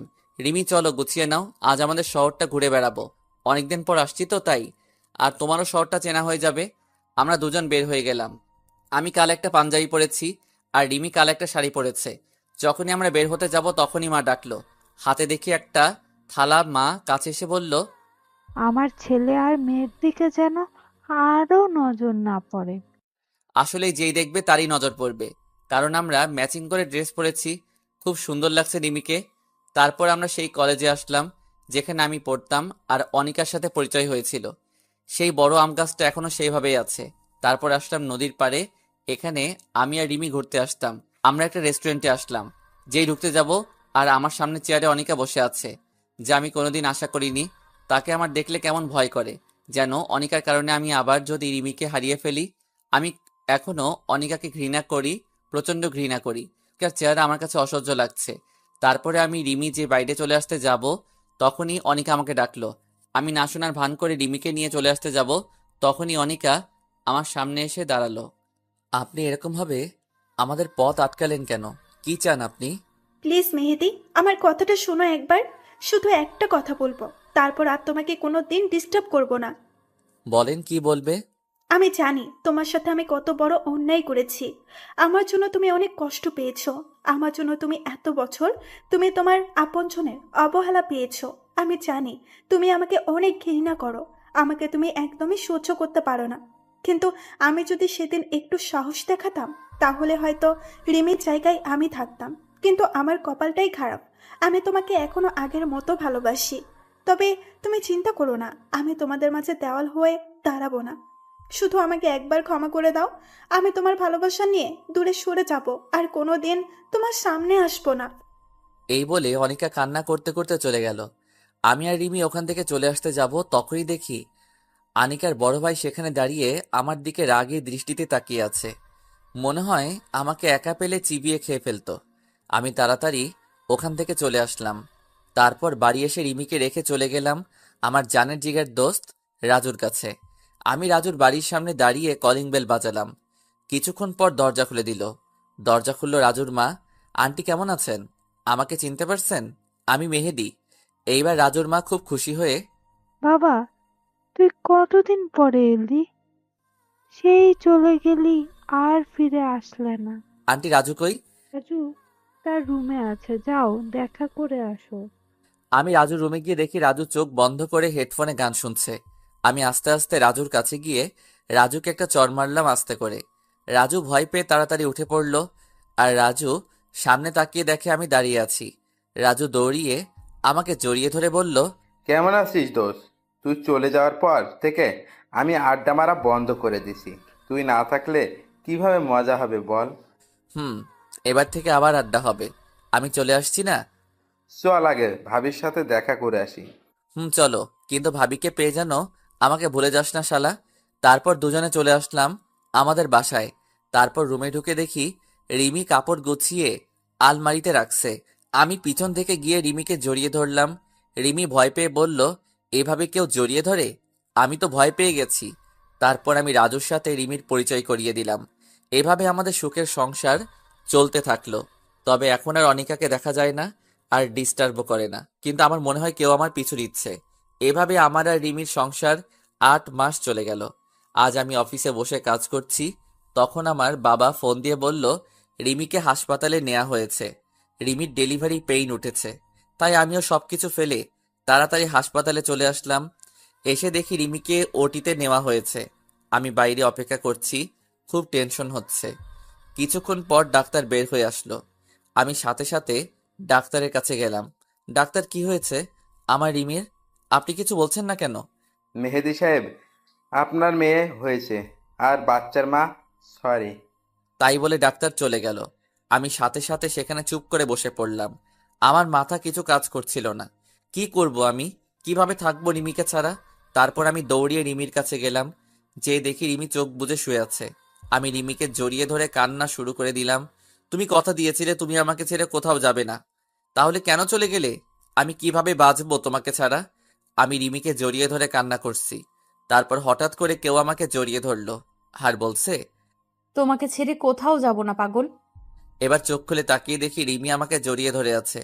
আর রিমি আমার দিকে তাকিয়ে মিটমিট করে হাসছে। তারপর আমি রিমিকে শক্ত করে জড়িয়ে ধরে রাখলাম। আর কোনোদিন রিমিকে হারিয়ে যেতে দেব না। তারপর রিমিকে এক ঝাটকায় সরিয়ে দিয়ে বললাম, তুমি আমার সাথে এরকম অভিনয় করলে কেন? তুমি আমাকে কষ্ট দিয়ে খুব মজা পাও, তাই না? তুমিও একদিন আমার সাথে মজা করেছিলে, মনে আছে? আমিও সেদিন অনেক কান্না করেছিলাম, তাই আজকে আমি প্রতিশোধ নিলাম। এরকম মজার কোনোদিন করবে না তুমি। জানো কত কষ্ট পেয়েছি। তারপর আমার রাজকন্যাকে কোলে নিয়ে বললাম, দেখেছো, আমি বলেছিলাম না আমাদের তোমার মতো একটা রাজকন্যা হবে?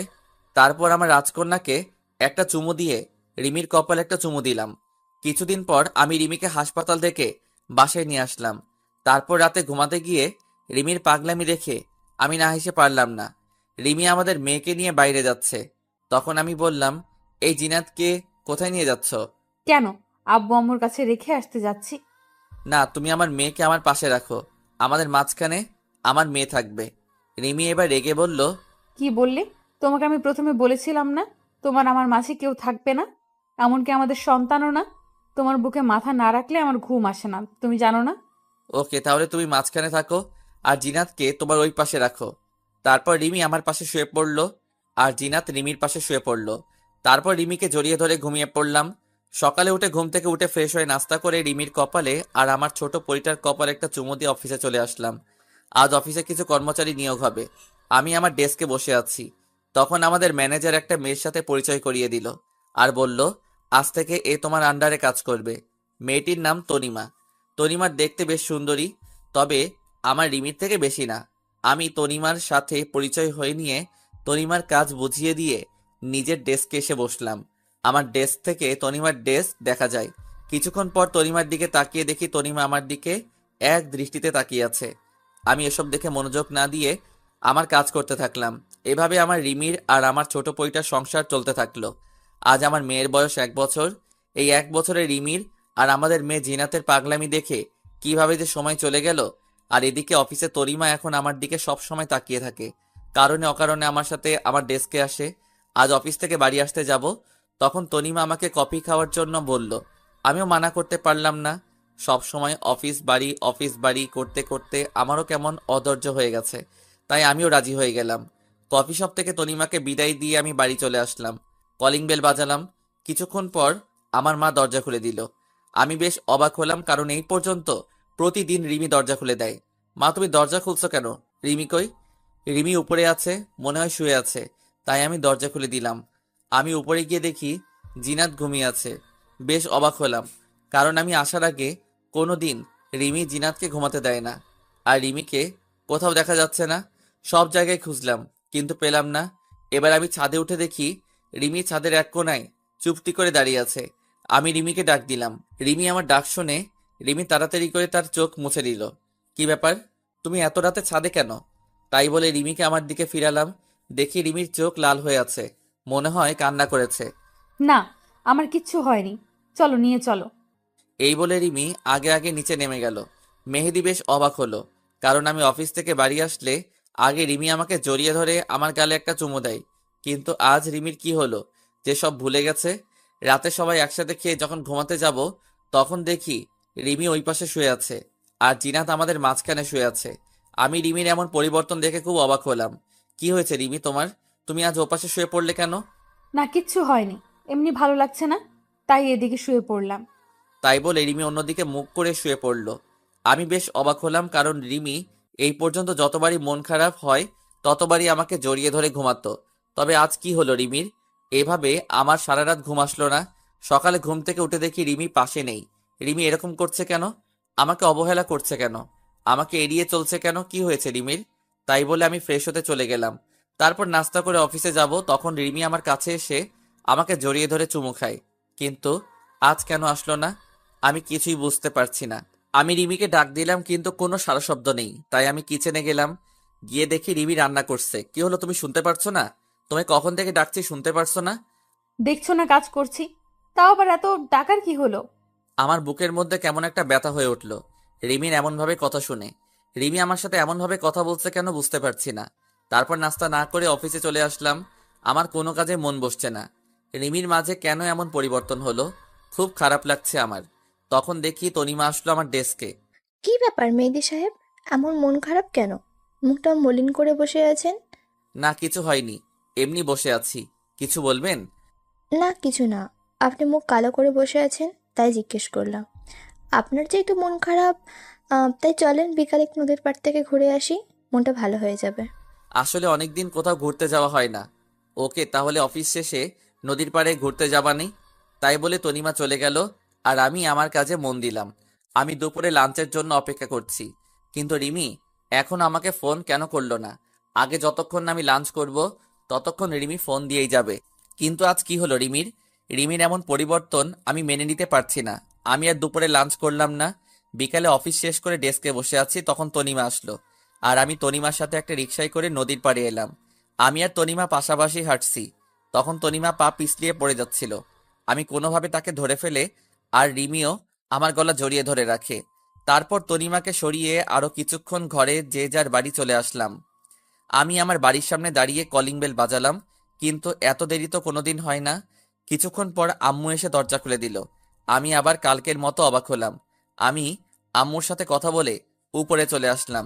এসে দেখি আমাদের মেয়ে জিনাত নিচে ঘুমিয়ে আছে, আর রিমি বিছানায় এক কোণায় বসে বসে মাথা নিচু করে কান্না করছে। আমি তাড়াতাড়ি করে জিনাতকে বিছানায় শুইয়ে দিলাম। তারপর রিমির কাছে গেলাম। রিমি, তুমি কাঁদছো কেন? আর জিনাত নিচে শুয়ে আছে কেন? জিনাতের তো ঠান্ডা লাগবে। আর কি হয়েছে তোমার? তুমি এভাবে কান্না করছো কেন? আর তোমার মধ্যে এত পরিবর্তন কিভাবে আসলো? তুমি আজ লাঞ্চের সময় আমাকে ফোন করনি কেন? আর দরজা মা খুলে দেয় কেন? কি হয়েছে তোমার, বলবে তো আমায়? পরিবর্তন আমার না, তোর হয়েছে। আমাকে এখন ভালো লাগে না বললেই হতো। কেন আমার জীবন নিয়ে খেলা করছিস? কি দোষ করেছি আমি যে আমার সাথে তুই এমন করবি? তোকে তো আমি নিজের জীবনের চাইতেও বেশি ভালোবাসি। তাহলে কেন তুই অন্য মেয়ের সাথে লুতুপুতু করিস? তোর কাছে তো শুধু আমি কিচ্ছু চাইনি, শুধু একটু ভালোবাসা চেয়েছি। আর তুই কি না নিজের ঘরের বউ রেখে অন্য মেয়ের সাথে লুতুপুতু করিস? তুই এরকম লুচ্চা ছেলে আমি আগে জানলে কোনো দিন তোকে বিয়ে করতাম না। আমি এবার রিমিকে জোরে একটা চড় মারলাম, কারণ রিমি যা বলছে আমি সব সহ্য করতে পারবো না। কিন্তু লুচ্চা বলেছে, তাই আর নিজের রাগটাকে কন্ট্রোল করতে পারিনি, তাই একটা চড় মারছি। দেখো রিমি, একদম আবোল তাবোল কথা বলবে না। আর তুমি কি বললে আমি অন্য মেয়ের সাথে লুতুপুতু করছি, তাই না? তুমি ভাবলে কিভাবে আমি অন্য মেয়ের সাথে লুচ্চামি করছি? অন্তত তোমার মুখ থেকে আমি এ কথা আশা করিনি। তোমার কোথাও ভুল হচ্ছে রিমি। আমি তোমাকে ছাড়া কোনো মেয়েকে ভাবতে পারি না। আর তুমি বলছো আমাকে আর ভালো না লাগলে ছেড়ে দাও। আমি একদম আবোল তাবোল কথা বলছি না। আমি যা বলছি সব সত্যি কথা। এখন উচিত কথা বলছি তো তাই গায়ে লাগছে, তাই না? যদি আমাকে আর ভালো না লাগে তাহলে আমাকে ডিভোর্স দিয়ে সেই মেয়েকে বিয়ে করে নাও। তাহলে তোমাদের মাঝে আর আমি বাধা হয়ে দাঁড়াবো না। আমি আমার মেয়ে নিয়ে চলে যাব তোমাদের জীবন থেকে। তাহলে কেউ বাধা দেবে না। তাই বলে রিমি বিছানায় অন্যদিকে মুখ করে শুয়ে পড়ল। আর আমি রিমির কথা শুনে যেন আমার মাথায় আকাশ ভেঙে পড়ল। আমার মাথা কোনো কাজ করছে না, চোখ দিয়ে অনবরত পানি বের হয়ে যাচ্ছে। তারপর আমি ছাদে চলে আসলাম। আজ আমার কষ্টটা সবচেয়ে বেশি। মনে হচ্ছে পৃথিবীর সব কষ্ট আমার মধ্যে বিরাজ করছে। খুব কষ্ট হচ্ছে রিমির কথা শুনে। রিমি আমাকে সন্দেহ করলো। রিমি আমাকে লুচ্চা ছেলে বলল। আমি কোনোদিন স্বপ্নেও ভাবতে পারিনি যে রিমি আমাকে এমন বলবে। তারপর আমি নিচে গিয়ে দোকান থেকে এক প্যাকেট সিগারেট কিনে নিয়ে আসলাম। আজ অনেক দিন পর সিগারেট খাচ্ছি। যদি মনে কষ্টগুলো যদি এইভাবে ধোয়ার সাথে বের করতে পারতাম, তাহলে পৃথিবীতে আর কারো কষ্ট হতো না। রিমিকে আমি অনেক ভালোবাসি। রিমি আমাকে সন্দেহ করলো। আমার ভাবতেই কষ্ট হচ্ছে যে রিমি আমার সাথে এমন ব্যবহার করলো। তারপর সব সিগারেট শেষ করে রাত 2টার দিকে রুমে আসলাম। দেখি আমার পরীটা ঘুমিয়ে আছে। আমি আস্তে আস্তে করে জিনার কপালে একটা চুমু খেলাম, আর রিমির কপালে চুমু খেয়ে আমি নিজের জায়গায় শুয়ে পড়লাম। সকালে ঘুম থেকে উঠে দেখি সকাল 10টা বাজে, আর রিমি, জিনাত কেউ নেই পাশে। আজ রিমি আমাকে ডাকলো না অফিস যাওয়ার জন্য। কিছুক্ষণ বিছানায় বসে রিমির কথা ভাবছিলাম। তারপর ফ্রেশ হয়ে নিচে গিয়ে দেখি জিনাত তার দাদির সাথে খেলা করছে, আর রিমি রান্নাঘরে রান্না করছে। আমি নিচে আসতেই মা বলল, মেহেদি, আজ অফিস যাসনি বাবা? না মা, আজ শরীরটা ভালো লাগছে না, তাই আজ যাইনি। তারপর কিচেনে চলে গেলাম। গিয়ে দেখি রিমি দাঁড়িয়ে আছে। আমি পিছন থেকে রিমিকে জড়িয়ে ধরলাম, কিন্তু রিমি আমাকে এক ঝটকে সরিয়ে দিল। তারপর রিমি আমাকে 1 কাপ চা দিয়ে কিচেন থেকে বেরিয়ে পড়ল। রিমির এমন আচরণে অনেক কষ্ট পেলাম, আর বুকের মধ্যে চিনচিন ব্যথা অনুভব করলাম। আমি চা না খেয়ে রুমে চলে আসলাম। রুমে এসে দেখি রিমি বিছানা গোছাচ্ছে। রিমি, সরি কালকে তোমার গায়ে হাত উঠানোর জন্য। আসলে কাল মাথাটা এক। রিমি আমাকে কিছু বলতে না দিয়ে মুখে একরাশ বিরক্তি ভাব নিয়ে এসে রুম থেকে হনহন করে চলে গেল। রিমি সকাল থেকে আমার সাথে একবারও কথা বলেনি, তাই আমিও রাগ করে বাইরে চলে আসলাম। সারাদিন বাইরে কাটিয়ে দিয়ে রাত 11টার সময় বাড়ি আসলাম, কিন্তু রিমি আমাকে একবারও ফোন করলো না। কোথায় আছি, কিছু খেয়েছি কিনা।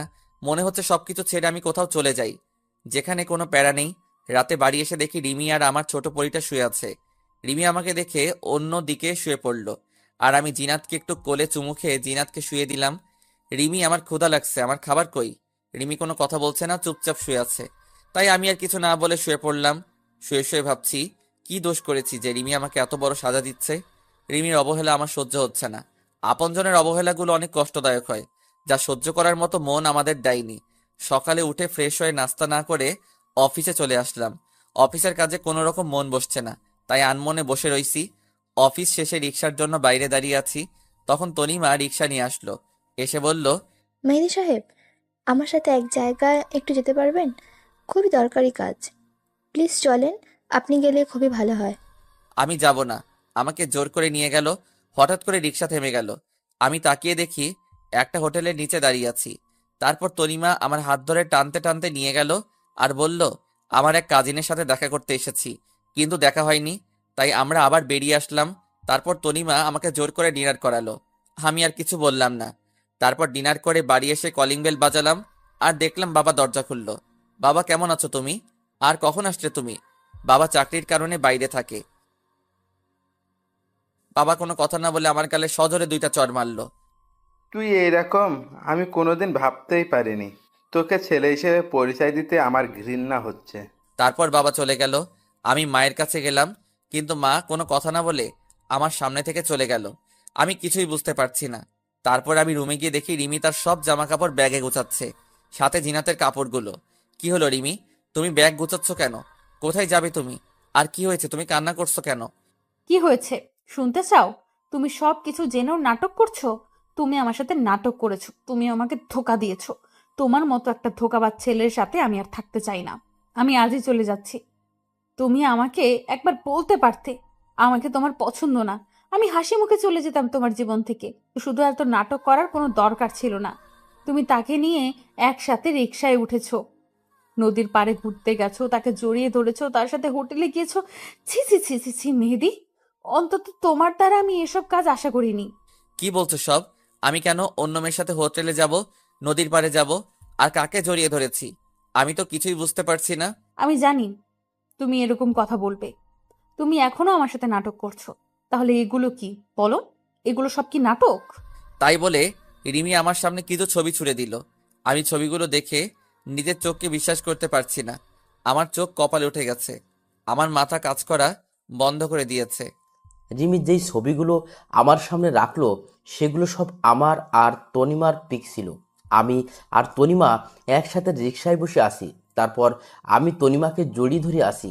আমি আর তনিমা একটা হোটেলে একটা রুমে উলঙ্গ অবস্থায় দাঁড়িয়ে আসি। আমার মাথা কেমন চক্কর দিয়ে উঠলো। আমি তনিমার সাথে ঘুরে বেরিয়েছি। সেগুলো কেউ ছবি তুলে রিমির কাছে দিছে, আর রিমি সেগুলো দেখে ভুল বুঝলো। আর হোটেলের পিকটা এটা এডিট করা। কারণ আপনারা তো জানেন রিমি, তুমি এগুলো দেখে তুমি আমাকে সন্দেহ করেছো। তনিমা আমার অফিসের কলিগ, তার সাথে একটু ঘুরতে গিয়েছিলাম। আর এই ছবিটা সম্পূর্ণভাবে এডিট করা। কারণ আমি আর তনিমা তার এক কাজিনের সাথে দেখা করতে গেছিলাম, আর কেউ চুপি চুপি ছবি তুলে এডিট করেছে।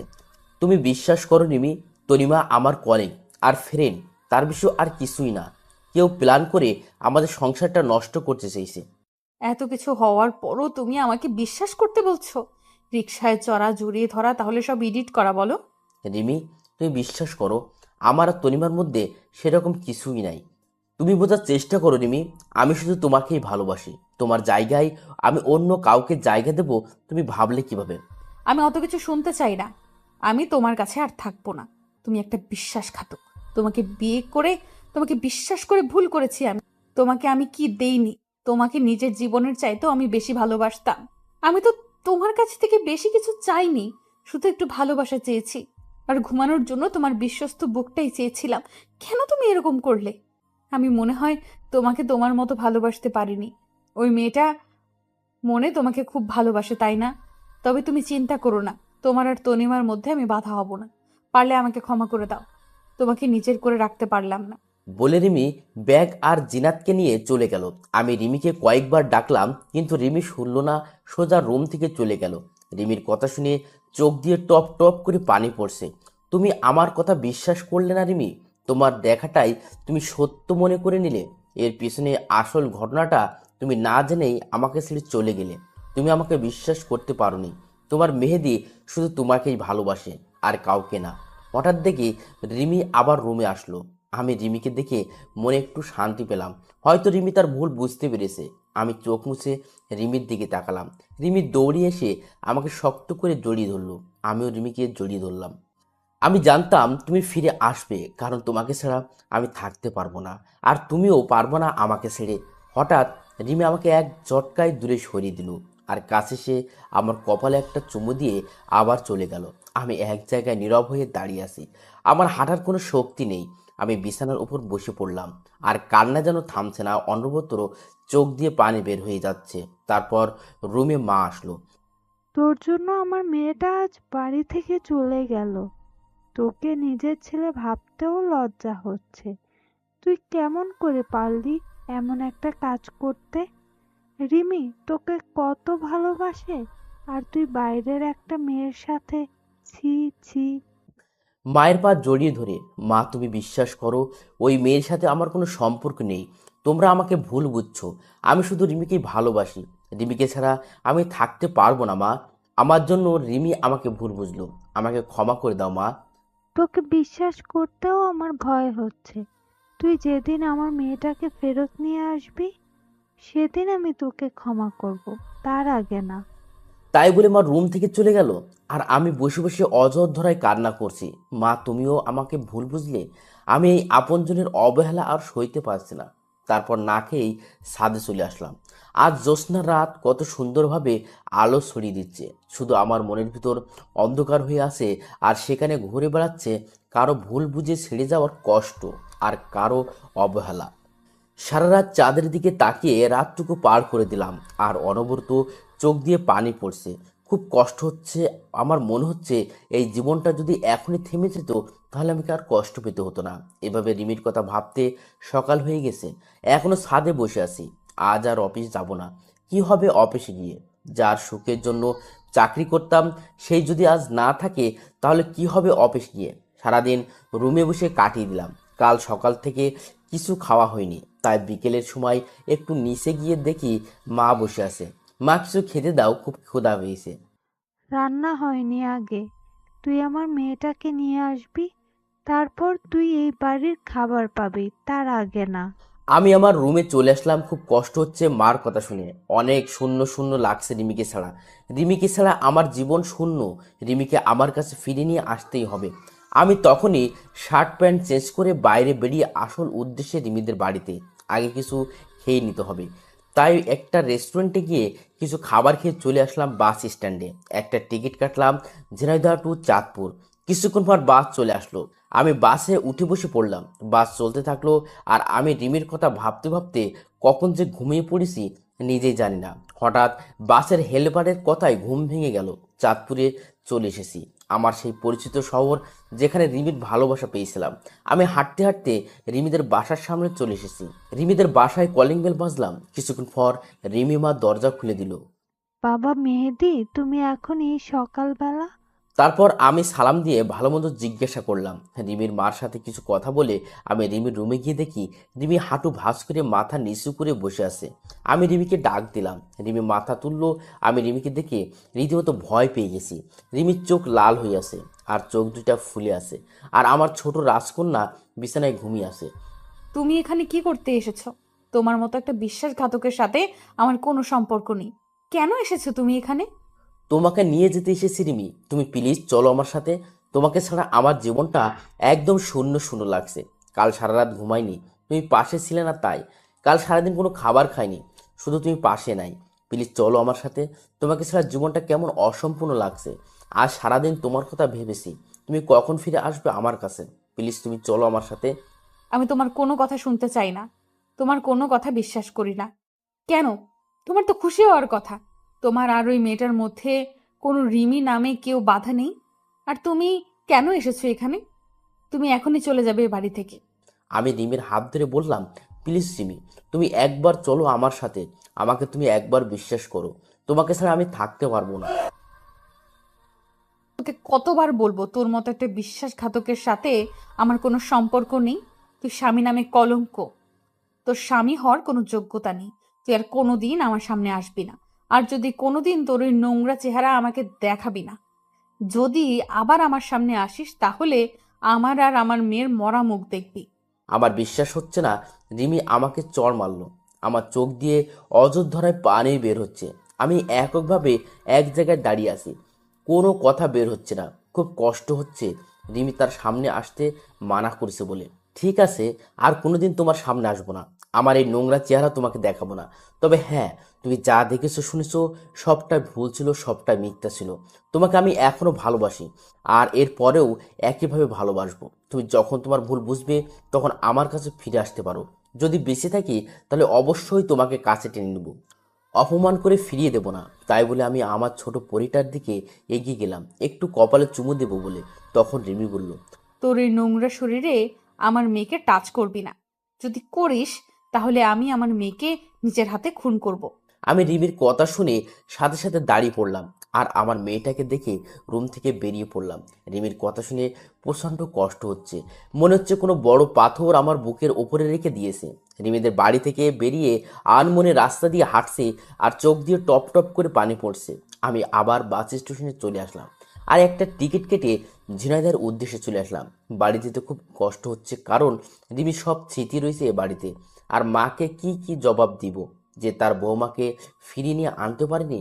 বাড়ি এসে কলিং বেল বাজলাম। কিছুক্ষণ পর মা এসে দরজা খুলে দিল। মা আমার পিছন দিয়ে তাকিয়ে দেখলো রিমি নেই। তাই মা কোনো কথা না বলে রাগ করে চলে গেল। আমিও আর কিছু বললাম না, নিজের রুমে গিয়ে সারাদিন বসে থাকলাম, কিন্তু মা একটা বারও খোঁজ নিতে এলো না। আমিও আর কষ্ট সহ্য করতে পারছি না। রিমির স্মৃতিগুলো আমাকে সব সময় কাঁদিয়ে দিচ্ছে। তাই আমি ডিসিশন নিলাম আমি আর এদেশে থাকবো না। সেখানে রিমি আমাকে ভুল বুঝে চলে গেল, আর বাড়িতে যতদিন রিমিকে ফিরিয়ে না আনবো ততদিন না আমার সাথে কথা বলবে না। তাই সবাইকে রেখে বিদেশ চলে যাব, তাহলে আমার এই নোংরা চেহারা রিমিকে আর দেখতে হবে না। আর মা আমার সাথে কথা বলবে না, সেই কষ্টটা ভুলে থাকার জন্য আমাকে বিদেশ চলে যেতে হবে। আমি পরের দিন বিদেশ যাওয়ায় কাগজপত্র জমা দিলাম। 2-1 দিন পর পাসপোর্ট চলে আসবে। আজ চলে যাচ্ছি সব মায়া ত্যাগ করে, আর হয়তো রিমির সাথে দেখা হবে না, আর আমার মেয়েটা আমার বদলে অন্য কারো পরিচয় হবে। আমি মার কাছ থেকে বিদায় নিয়ে চলে আসলাম। চলে আসার সময় মা কিছু বলল না, অন্যদিকে মুখ করে বসে আছে। আমি আর কিছু না বলে চলে আসলাম। এখন এয়ারপোর্টে বসে আছি, হঠাৎ দেখি তনিমা বসে আছে একটা চেয়ারে। আমি সাথে সাথে তনিমার কাছে চলে আসলাম। তনিমা আমাকে দেখে অনেক অবাক হলো। তনিমা, তুমি আমার সাথে এমন কেন করলে? কি পেলে আমার আর রিমির সুখের সংসারটা ভেঙে? তোমার কারণে রিমি আমাকে ছেড়ে চলে গেছে, আমার মা আমার সাথে কথা বলা বন্ধ করে দিয়েছে। মেহেদি, তুমি আমাকে প্লিজ ক্ষমা করে দাও। আমি জানতাম না রাকিব আমাকে দিয়ে এমন কাজ করাচ্ছে। আমি সত্যিই জানতাম না রাকিবের এমন প্ল্যান রয়েছে। তাহলে এইসব রাকিবের কাজ? আমি এখনই গিয়ে রিমির ভুল ধারণা সব মুছে দেব, আর সাথে তুমিও যাবে। হঠাৎ করে রিমির বলা কথাগুলো সব মনে পড়ে গেল। রিমি বলেছিল আমি যদি তার সামনে যাই তাহলে তার মরা দেখতে হবে। আমি চাই না আমার জন্য রিমি আর আমার মেয়ের কোনো ক্ষতি হোক। কি হলো, দাঁড়িয়ে গেলে কেন? চলো। তারপর আমি রিমির সাথে ঘটে যাওয়া সব কথা তনিমাকে বললাম, আর ওখান থেকে চলে আসলাম। ফ্লাইট এখনই টেক আপ করবে। কিন্তু আমি রিমির ভুল ভাঙাবো, তোমার কাছে রিমিকে ফিরিয়ে আনবো। তখন অনেক দেরি হয়ে যাবে, আর আমি মনে হয় কখনো এদেশে নাও আসতে পারি। এই বলে আমি চলে আসলাম আর বিমানে উঠে পড়লাম। আমি ফ্লাইটে উঠে রিমির কথা ভাবছি যে রিমি আমাকে কেমন করে ভুল বুঝতে পারলো। সে তো বলেছিল যে আমাকে ছাড়া কোনোদিন সে থাকতে পারবে না, তাহলে কেন আমাকে ছাড়া সে রয়েছে? রিমি আমাকে কোনোদিন রাগীভাবে কথা বলেনি, কিন্তু সে আমাকে চর পর্যন্ত মারলো। খুব কষ্ট হয় রিমির অবহেলা মনে পড়লে। আমার ছোট পরীটা আমাকে আর চিনতে পারবে না, হয়তো অন্য কারো পরিচয় বড় হবে। রিমি হয়তো আমাকে ছেড়ে অন্য কাউকে বিয়ে করে তার সাথে সুখের সংসার করবে। আমি রিমির কথা ভাবতে ভাবতে ফ্লাইট ল্যান্ড হয়ে গেছে। আমি এখন সিঙ্গাপুর আসছি। কেউ জানে না আমি কোন দেশে এসেছি। হয়তো কেউ আমার কথা মনে রাখবে না, সবার অবহেলার কারণ আমাকে সবাই ভুলে যাবে। আমি সিঙ্গাপুরে একটা জব করছি। এখন রিমির কথা খুব বেশি করে মনে পড়ে, আর রাতের বেলা রিমির কথা ভেবে রাতে ঘুম হয় না। রিমি সব সময় আমার বুকে মাথা রেখে ঘুমায়, আর এখন ঘুমাতে গেলে রিমির কথা মনে হয়। এভাবে সিঙ্গাপুরে আমার 5টি বছর কেটে গেল। এই 5 বছরে এমন কোনো দিন নেই যে রিমির জন্য আমার চোখের পানি পড়েনি। এখনো রিমিকে আমি ভুলতে পারিনি। আর আমার ছোট পরীটা মনে হয় এখন অনেক বড় হয়ে গেছে। এখন হয়তো আমাকে আর চিনে না, বা আমার কোনো অস্তিত্ব নেই। আমি এই কয়টা বছরে দেশের কারোর সাথে যোগাযোগ করিনি, এমনকি আমার মা বাবার সাথেও না। এই কয়দিন মা বাবার কথা খুব বেশি মনে পড়ছে, আর মা বাবাকে এক নজর দেখতে ইচ্ছা করছে। তাই আমি সিদ্ধান্ত নিলাম যে আমি 2 মাসের ছুটিতে দেশে যাব। আমি আজ দেশে ফিরছি, অন্যরকম একটা ফিলিংস কাজ করছে। দেশে গিয়ে সবাই আমাকে চিনতে পারবে তো। এইমাত্র ফ্লাইট টেক অফ করলো, আমি 5 বছর পর দেশের মাটিতে পা রাখলাম। আমি একটা বাসে করে আমার নিজের শহর ঝিনাইদহে চলে আসলাম। সবকিছু কেমন পাল্টে গেছে এই 5 বছরে। তারপর আমার বাসার সামনে চলে আসলাম, কলিং বেল চাপলাম। কিছুক্ষণ পর দরজা খুলে একটা ছোট মেয়ে দরজা খুলে দিল। আমি একভাবে মেয়েটির দিকে তাকিয়ে আছি। মেয়েটির চোখগুলো একদম আমার ছোট পইটার মতো লাগছে, আর মেয়েটি আমার দিকে কেমন অবাক দৃষ্টিতে তাকিয়ে আছে। মামুনি, কে তুমি? আর এই বাড়িতে কি করছো? আমার নাম জিনাত, আর এটা আমার দাদুর বাড়ি। তুমি আমার আব্বু, তাই না? তোমাকে আমি ছবিতে দেখেছি। তোমার ছবি আমার মা বুকে নিয়ে প্রতি রাতে কান্না করে। আম্মুর কান্না দেখে আমারও খুব কান্না আসে। আমি মেয়েটির মুখে জিনাত নাম শুনে আমার বুকটা কেমন চিনচিন ব্যথা হয়ে উঠল। আমার মনটা খুশিতে ভরে গেল। আমার মেয়েকে আমি ফিরে পেয়েছি। আমি জিনাতকে বুকে জড়িয়ে নিয়ে অঝোর ধারায় কান্না করে দিলাম। আব্বু, তুমি আমাকে রেখে আর কোনোদিন যাবে না তো? তোমার সাথে খুব কথা বলতে ইচ্ছে করে, তোমার সাথে ঘুরতে ইচ্ছে করে। তুমি আমাকে রেখে আর কোনো জায়গায় যাবে না। আমি সামনে তাকিয়ে দেখি আমার মা দাঁড়িয়ে আছে। আমি জিনাতকে ছাড়িয়ে আম্মুর কাছে গেলাম আর আম্মুকে জড়িয়ে ধরে হাউমাউ করে কান্না শুরু করে দিলাম। কোথায় ছিলি বাবা? তুই আমাদের উপর রাগ করে চলে গেলি আর আজ ফিরে আসলি। তোর কি এই মাটার কথা মনে পড়ে না? মনে পড়ে মা, সব সময় তোমাদের কথা মনে পড়ে, কিন্তু কি করব বলো, মা আসার সময় হয়নি। মা, এটা আমার সেই ছোট পরীটা।